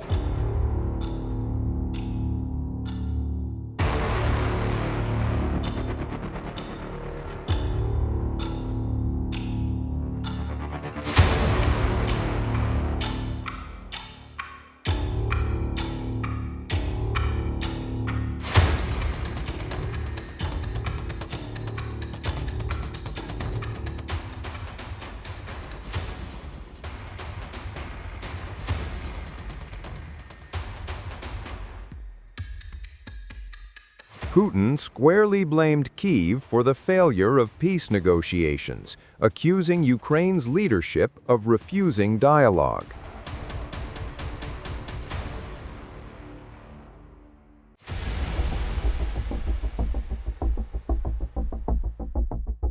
Statements from Zelensky that he is not prepared to discuss territory issues.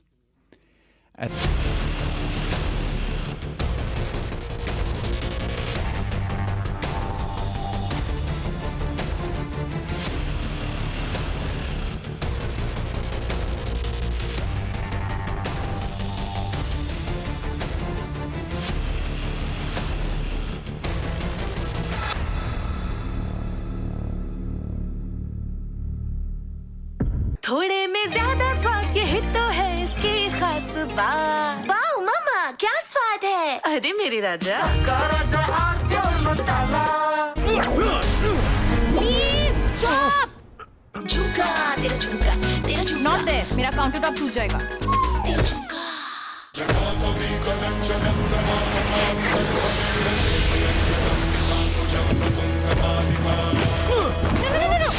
मेरी chimney टूट जाएगी। What are you doing? रानी इस घर में कुछ है जो टूटता नहीं। ये पिलर कभी नहीं टूटेगा। रुंगटा स्टील TMT से बना। रुंगटा नहीं तो घर स्ट्रॉन्ग नहीं। रुंगटा स्टील TMT बार एकदम सॉलिड। ये है सीक्रेट रेसिपी MDH का जीरा सिप जल जीरा मसाला। सिप सिप जीरा सिप जीरा सिप MDH का जल जीरा सिप जीरा सिप MDH का जल जीरा सिप। केसरिया से मन जोगी हुआ रे दिल झूमे देखो मतवारा हुआ रे केसरिया से मन जोगी हुआ। हर पल मनाओ केसरी त्योहार। विमल बोलो जुबान केसरी। आर प्योर सूजी पास्ता उबालो मिलाओ और खाओ 8 मिनट में तैयार। क्या टेस्ट है सबका राजा R Pure masala.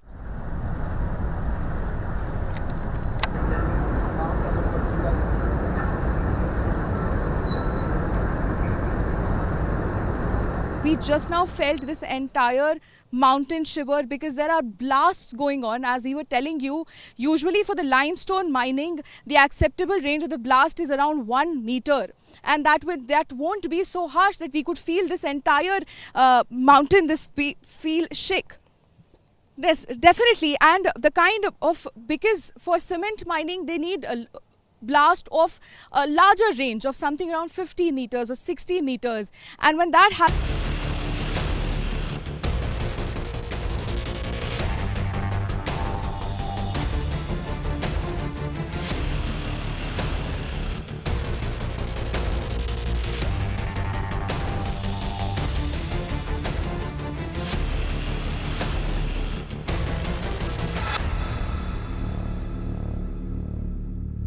This week on Get Me Right, 3 events that together signal a tectonic geopolitical shift in the world.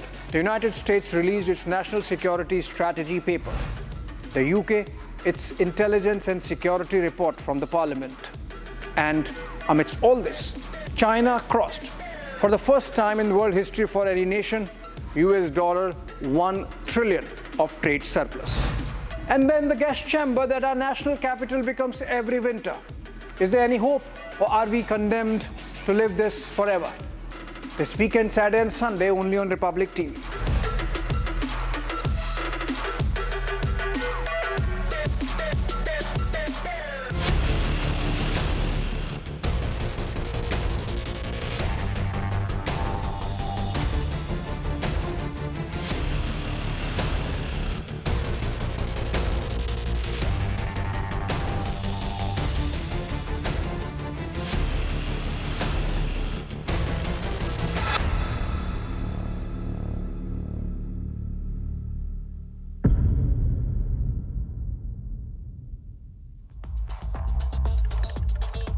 Three events that together signal a tectonic geopolitical shift in the world.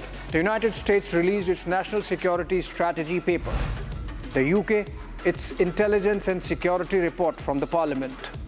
And amidst all this, China crossed, for the first time in world history for any nation, $1 trillion of trade surplus. And then the guest chamber that our national capital becomes every winter. Is there any hope, or are we condemned to live this forever? This weekend, Saturday and Sunday, only on Republic TV.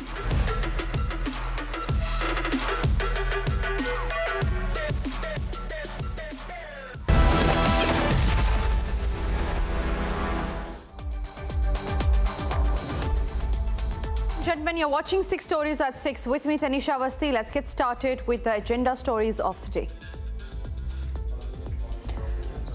Starting this edition with the first top focus story that we're tracking on this edition. Ladies and gentlemen, today a closed-door meeting was held between D.K. Shivakumar and K.N. Rajanna, and this has sparked speculations yet again over the chief ministerial change in Karnataka. What is it all about? Take a look.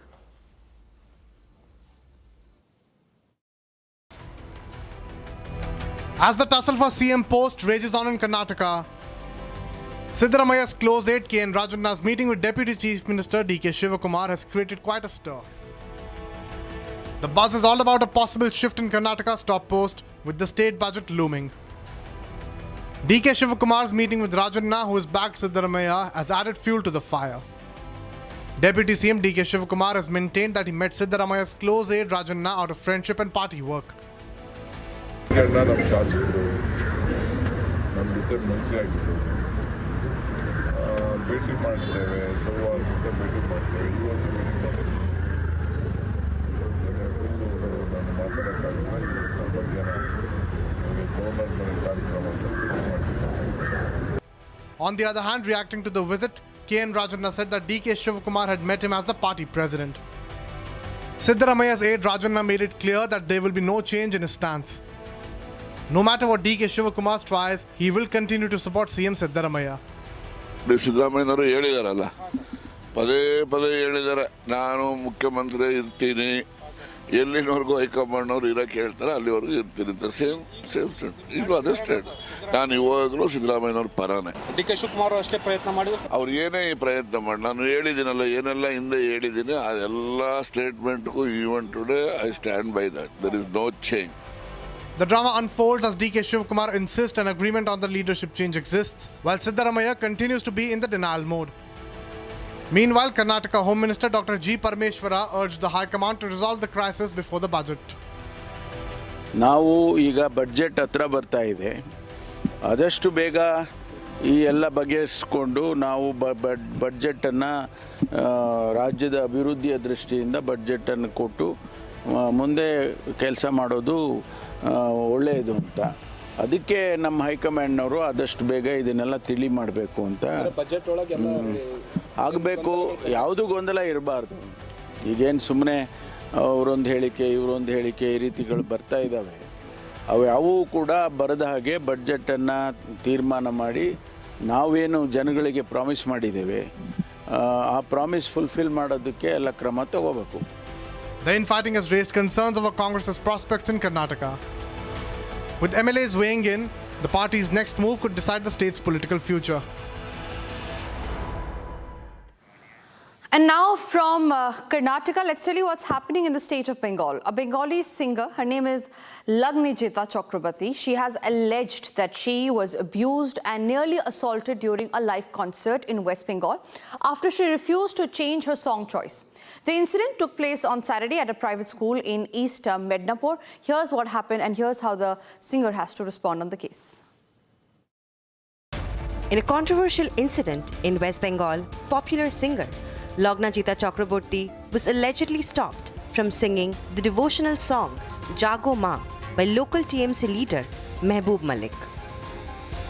The confrontation took place at a private school in Bhagwanpur, where Malik reportedly demanded secular songs and later even attempted to assault the artist. The singer, who rose to fame with the popular Bengali track Boshanto Eshe Geche, said that the incident occurred while she was performing the devotional song Jago Ma. Lagnijita Chakrabarti have sent a written complaint against the TMC leader and have demanded action by the Bengal police.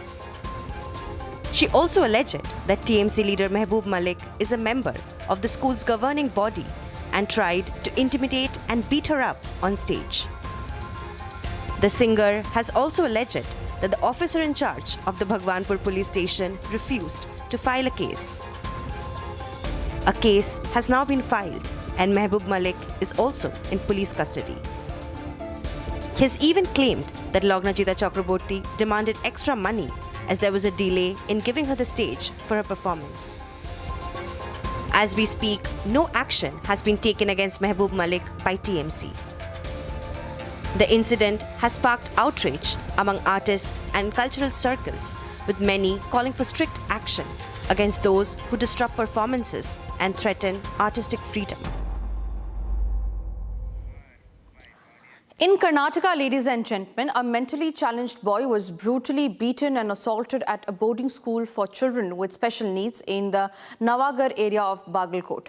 The authorities have detained those responsible for the attack, why it happened and how far has the investigation reached, and what does the parents of the boy have to tell the media. Here's a report on that. A shocking and disturbing video has emerged from Bagalkot, Karnataka, showing innocent, differently abled children being brutally beaten and tortured. The victims are students at a school for differently abled children. What was supposed to be a safe space for those kids became a place of torture. The horrific video reveals a school's management, a husband-wife duo and other staff members mercilessly thrashing the helpless children with a pipe and a belt. Even as one child collapsed to the ground, pinned down by a ruthless staff member, the brutal assault showed no mercy. Beating continued. In one of the videos, the woman was seen even throwing chili powder in one of the kids' eyes. The other children, traumatized by the gruesome scene unfolding before them, were forced to sit in silence, powerless to intervene. The woman you've seen on your screens is Anandi Hindulkar, the woman who brutally threw chili powder in one of the kids' eyes. In a shocking display of callousness, the person recording the incident is heard laughing as the boy writhed in agony. One of the students' parents have filed a complaint against the couple and an FIR has been registered by the police. The police have detained the couple responsible for the attack, along with 2 others linked to the school for questioning. The incident has raised serious concerns over safety and accountability of schools, which are meant for nurturing differently abled children. And in now news from Maharashtra, the high-stakes local body battle in Maharashtra has ended in a one-sided verdict. The ruling Mahayuti alliance has stormed ahead, with the BJP emerging as the single largest party and the clear winner of the local body elections. The results underline a strong endorsement of Chief Minister Devendra Fadnavis' leadership, while the Mahavikas Aghadi has suffered a major setback with a dominant Mahayuti and a fractured imposition. The outcome sets the political tone ahead of the crucial BMC elections.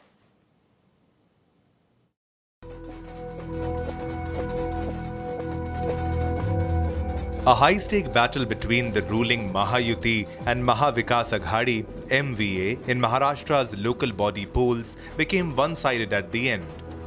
Counting has ended and the numbers tell the story. A decisive win for the Mahayuti alliance and the BJP standing tall as the single biggest winner.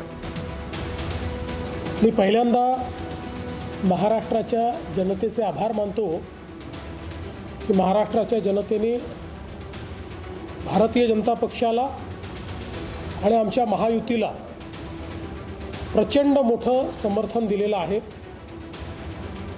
आपल्याला कल्पना आहे की मी यापूर्वीच भाकीत केलं होतं की एकूण जे काही नगराध्यक्ष निवडून येतील त्यापैकी 75% हे महायुतीचे निवडून येतील.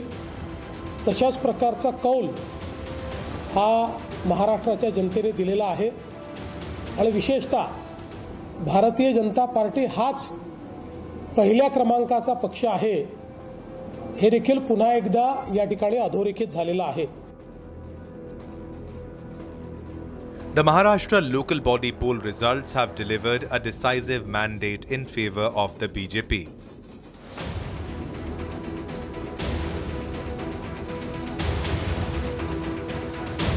Sweeping 129 of the 288 seats, the party has emerged as the single largest force, leaving its rivals far behind. Shinde's Shiv Sena won 51 seats, while the Ajit Pawar's NCP won 35 seats. Meanwhile, Maha Vikas Aghadi, who recently faced a setback after Congress dumped Uddhav Thackeray and Sharad Pawar, and was just limited to 51 seats out of 288. In which Uddhav's Shiv Sena won 9 and Sharad's NCP won just 7 seats. The numbers underscore a clear endorsement of BJP's leadership and mark a commanding show of strength across Maharashtra's civic bodies. Reacting to the results, Shiv Sena leader Eknath Shinde said the party has delivered a strong strike in the elections, calling it a big victory for the Sena. अभी अभी चुनाव के नतीजे सामने आए हैं। इसमें शिवसेना का स्ट्राइक रेट जो है काफ़ी तगड़ा रहा है और जैसे लोकसभा में स्ट्राइक रेट था, विधानसभा में स्ट्राइक रेट था, वैसे ही ये स्थानीय जो चुनाव है नगर परिषद नगर पंचायत में शिवसेना ने बरकरार रखा है। लोगों ने शिवसेना का साथ दिया है और लाडली बहनों ने भी साथ दिया है, सब मतदाताओं ने साथ दिया है। शिवसेना कई लोग कहते थे कि शिवसेना सिर्फ ठाणे और मुंबई तक सीमित है, लेकिन अब चांदा से बांदा तक शिवसेना सभी घर घर में पहुंच गई है और शिवसेना को भारी जीत हासिल हुई है इस चुनाव में। Meanwhile, Maharashtra Assembly Speaker Rahul Narvekar has hailed the BMC election results as a resounding endorsement of Chief Minister Devendra Fadnavis' leadership. आदरणीय मुख्यमंत्री देवेंद्र जी फडणवीस साहब के नेतृत्व में आज महाराष्ट्र में जो नगर पालिका नगर परिषद के चुनाव के निकष दिखाई दे रहे हैं, उससे ये स्पष्ट होता है कि उनका नेतृत्व पूरे महाराष्ट्र ने स्वीकारा हुआ है और उनके नेतृत्व में भारतीय जनता पार्टी ने एक अभूतपूर्व और लैंडस्लाइड विक्ट्री प्राप्त की है। इतर पार्टियों के मुकाबले डबल से भी ज्यादा सीटों पर विजय प्राप्त की है और ये अभूतपूर्व विजय भारतीय जनता पार्टी के ऊपर महाराष्ट्र की जनता के विश्वास का प्रतीक है। A dominant Mahayuti, a resurgent BJP, and a fractured opposition. The results signal a strong vote of confidence in the ruling alliance's leadership, setting the tone for the upcoming BMC polls. And now moving on, tensions have reached a breaking point in Chhattisgarh's Kanker district as a dispute over a burial escalated into a full-blown violent clash between two communities. Two churches were set on fire and several police officers, including a DIG and an SP, were left injured during the chaos. The administration has now clamped down with Section 144 to prevent further escalation. What happened and how it escalated? What is the current situation on ground? Here's the detailed report on that. Tensions erupted in Chhattisgarh's Kanker district after a disagreement over a village elder's burial sparked a violent communal standoff.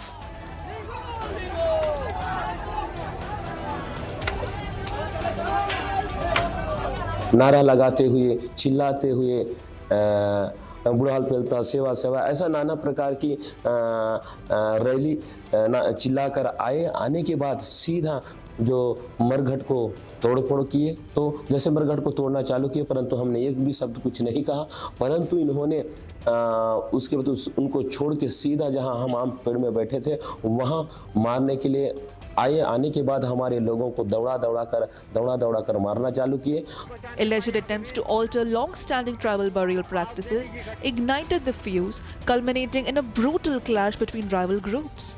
गांव में जो धर्मांतरण में ऐसे व्यक्तियों को मृत्यु होने पर जो दाह संस्कार हमारे गांव के नीति के साथ नहीं करते, इसका हमें विरोध है और इसी को हम कई बार दाह संस्कार करने नहीं दे रहे हैं। अगर हमारे समाज की रीति नीति, ग्राम की रीति नीति से अगर करते हैं तो हमें उसे कोई विरोध नहीं है, हम उसे सम्मान है, और नहीं करते तो हम काफ़ी विरोध भी कर रहे हैं और हमारे देवी देवताओं को संरक्षण और बचाना चाहते हैं। Angry mobs targeted prayer halls and damaged private property as local police struggled to contain the mob.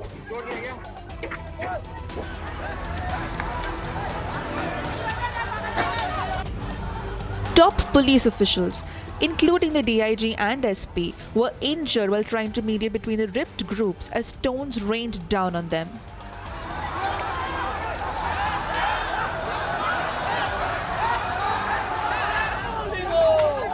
In a dramatic turn, authorities exhumed the village elder's body for a post-mortem in a bid to pacify the villagers and probe the death.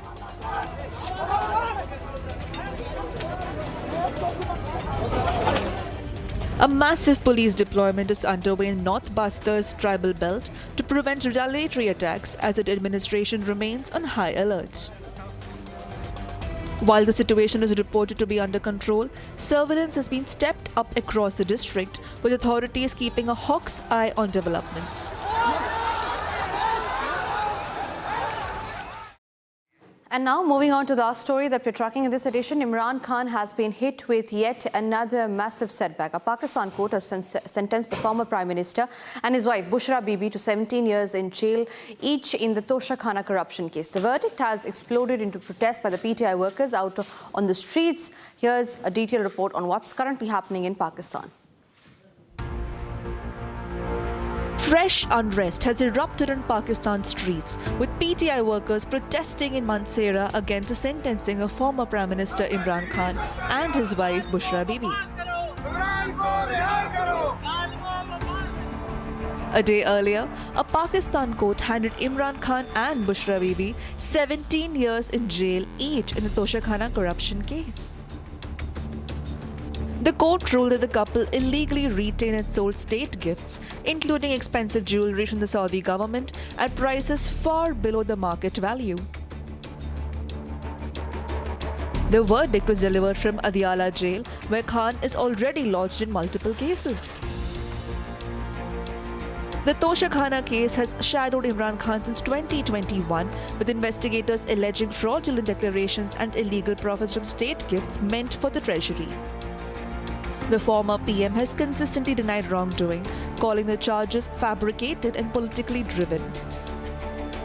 However, this verdict has triggered fresh protests and a hardened stance by PTI workers. All eyes are now on how the party mobilizes and whether more unrest follows this explosive judgment. And with that, ladies and gentlemen, we come to the end of 6 Stories at 6. That's all that we could pack in this edition of the show. We will be back tomorrow, same time, with more agenda-setting news. Till then, keep watching Republic.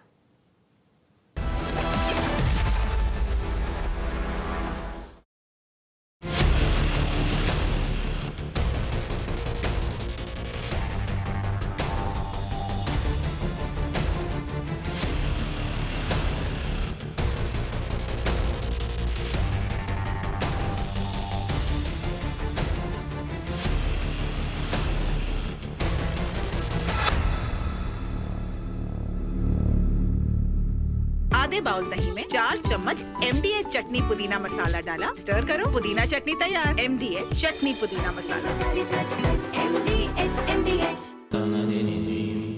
Amity has been ranked among the top universities globally for producing the most employable graduates by the Times Higher Education UK. Yet another testimony to Amity's excellent placement record. थोड़े में ज्यादा स्वाद ये हित तो है इसकी खास बात। वाओ मामा क्या स्वाद है? अरे मेरे राजा मसाला। ये है सीक्रेट रेसिपी MDH का जीरा सिप जल जीरा मसाला। सिप सिप जीरा सिप जीरा सिप MDH का जल जीरा सिप जीरा सिप MDH का जल जीरा सिप। Please stop! झुमका तेरा झुमका तेरा झुमका। Not there. मेरा काउंटर टॉप टूट जाएगा। तेरा झुमका।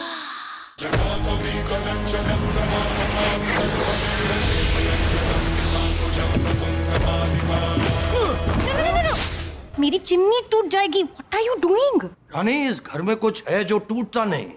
ये पिलर कभी नहीं टूटेगा। रुंगटा स्टील TMT से बना। रुंगटा नहीं तो घर स्ट्रॉन्ग नहीं। रुंगटा स्टील TMT बार एकदम solid.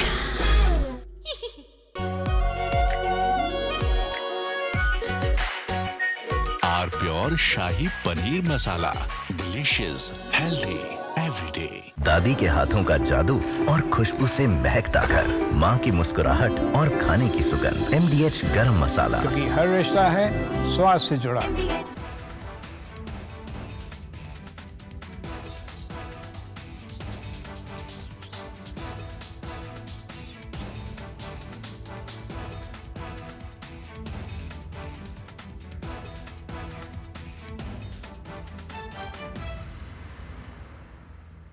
We are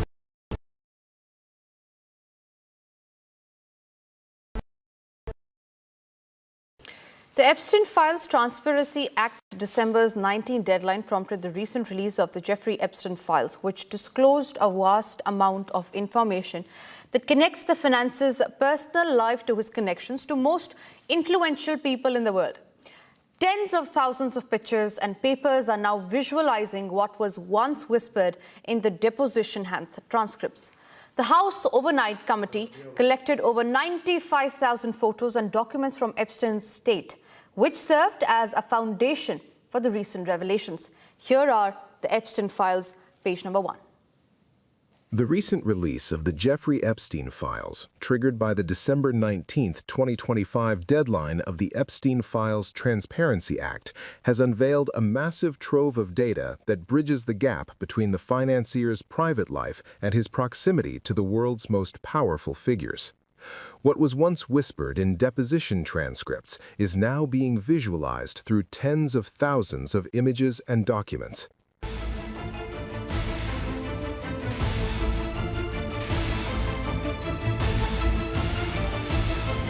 The backbone of the recent disclosures is a collection of approximately 95,000 photographs and documents obtained from Epstein's estate by the House Oversight Committee.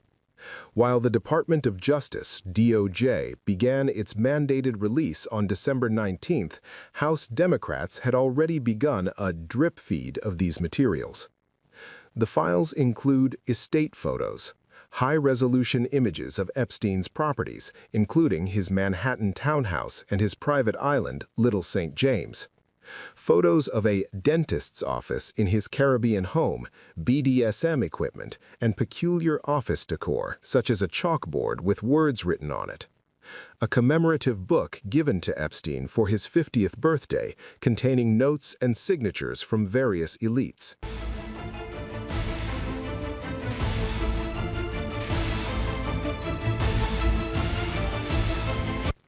The files contain visual confirmation of several high-profile connections that have been the subject of speculation for years. One significant image features former President Bill Clinton smiling alongside Epstein and Ghislaine Maxwell. The photo reportedly bears Clinton's signature in gold ink, though his representatives have long maintained he knew nothing of Epstein's crimes. Photos capture Bill Gates in social settings with Epstein, including one where he is seated with the financier and the former Prince Andrew. Another photo strangely showed Gates and Andrew together with King Charles, cropped out of the original frame. In a surprising intersection of worlds, filmmaker Woody Allen is seen in multiple photos, including one where he is conversing with former Trump advisor Steve Bannon at an Epstein-related social gathering.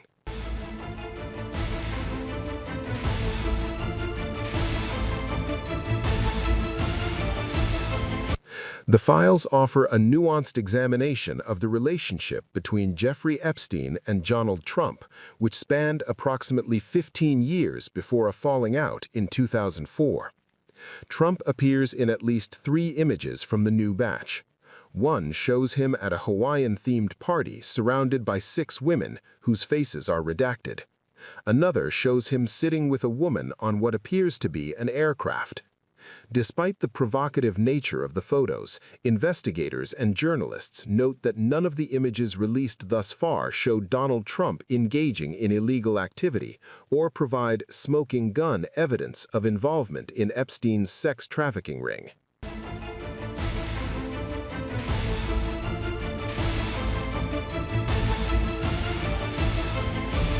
Despite the December 19th deadline, the release has been criticized for being incomplete.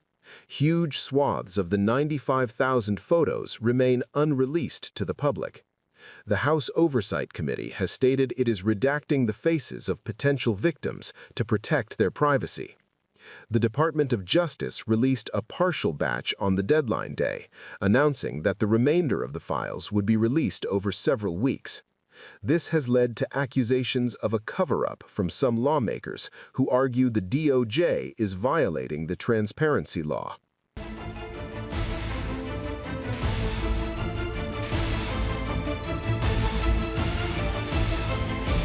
The files have unearthed details that paint a picture of Jeffrey Epstein's obsessive need for leverage and his strange intellectual preoccupations.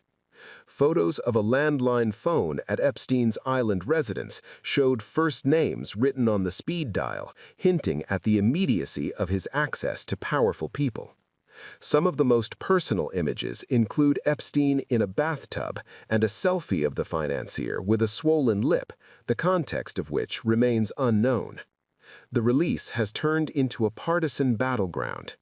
Democrats, led by Representative Robert Garcia, claim the files prove a White House cover-up. At the same time, the White House and Republican allies accuse Democrats of cherry-picking photos to create a false narrative against President Trump, noting that Trump himself signed the act to release these very files. And in other news that we're tracking, the Raurkela police have busted a massive fake lottery syndicate. 4 men have been arrested, rupees 25 lakh cash has been seized, and a full counterfeit ticket printing setup has been recovered. Here's a report on that.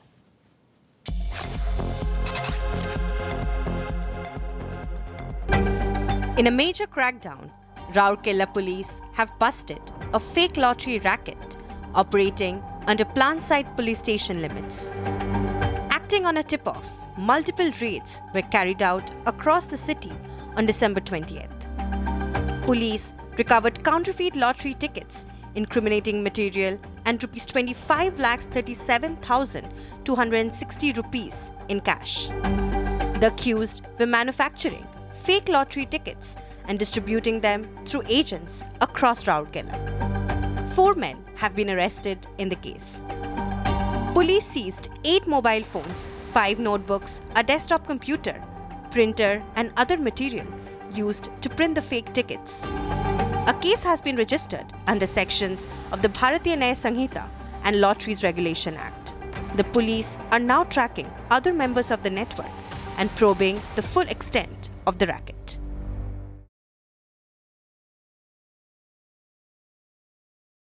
This week on Get Me Right, 3 events that together signal a tectonic geopolitical shift in the world. The United States released its national security strategy paper. The UK, its intelligence and security report from the parliament. And amidst all this, China crossed, for the first time in world history for any nation, $1 trillion of trade surplus. And then the gas chamber that our national capital becomes every winter. Is there any hope, or are we condemned to live this forever? This weekend, Saturday and Sunday, only on Republic TV. थोड़े में ज्यादा स्वाद, यही तो है इसकी खास बात। वाओ मामा, क्या स्वाद है? अरे मेरे राजा, सबका राजा आर्थिक मसाला। केसरिया से मन जोगी हुआ रे, दिल झूमे देखो, मतवारा हुआ रे। केसरिया से मन जोगी हुआ। हर पल मनाओ केसरी त्योहार। विमल, बोलो जुबान केसरी। दादी के हाथों का जादू और खुशबू से महकता घर, माँ की मुस्कुराहट और खाने की सुगंध। MDH गरम मसाला, क्योंकि हर रिश्ता है स्वाद से जुड़ा। झुमका, तेरा झुमका, तेरा झुमका। Not there, मेरा काउंटर टॉप टूट जाएगा।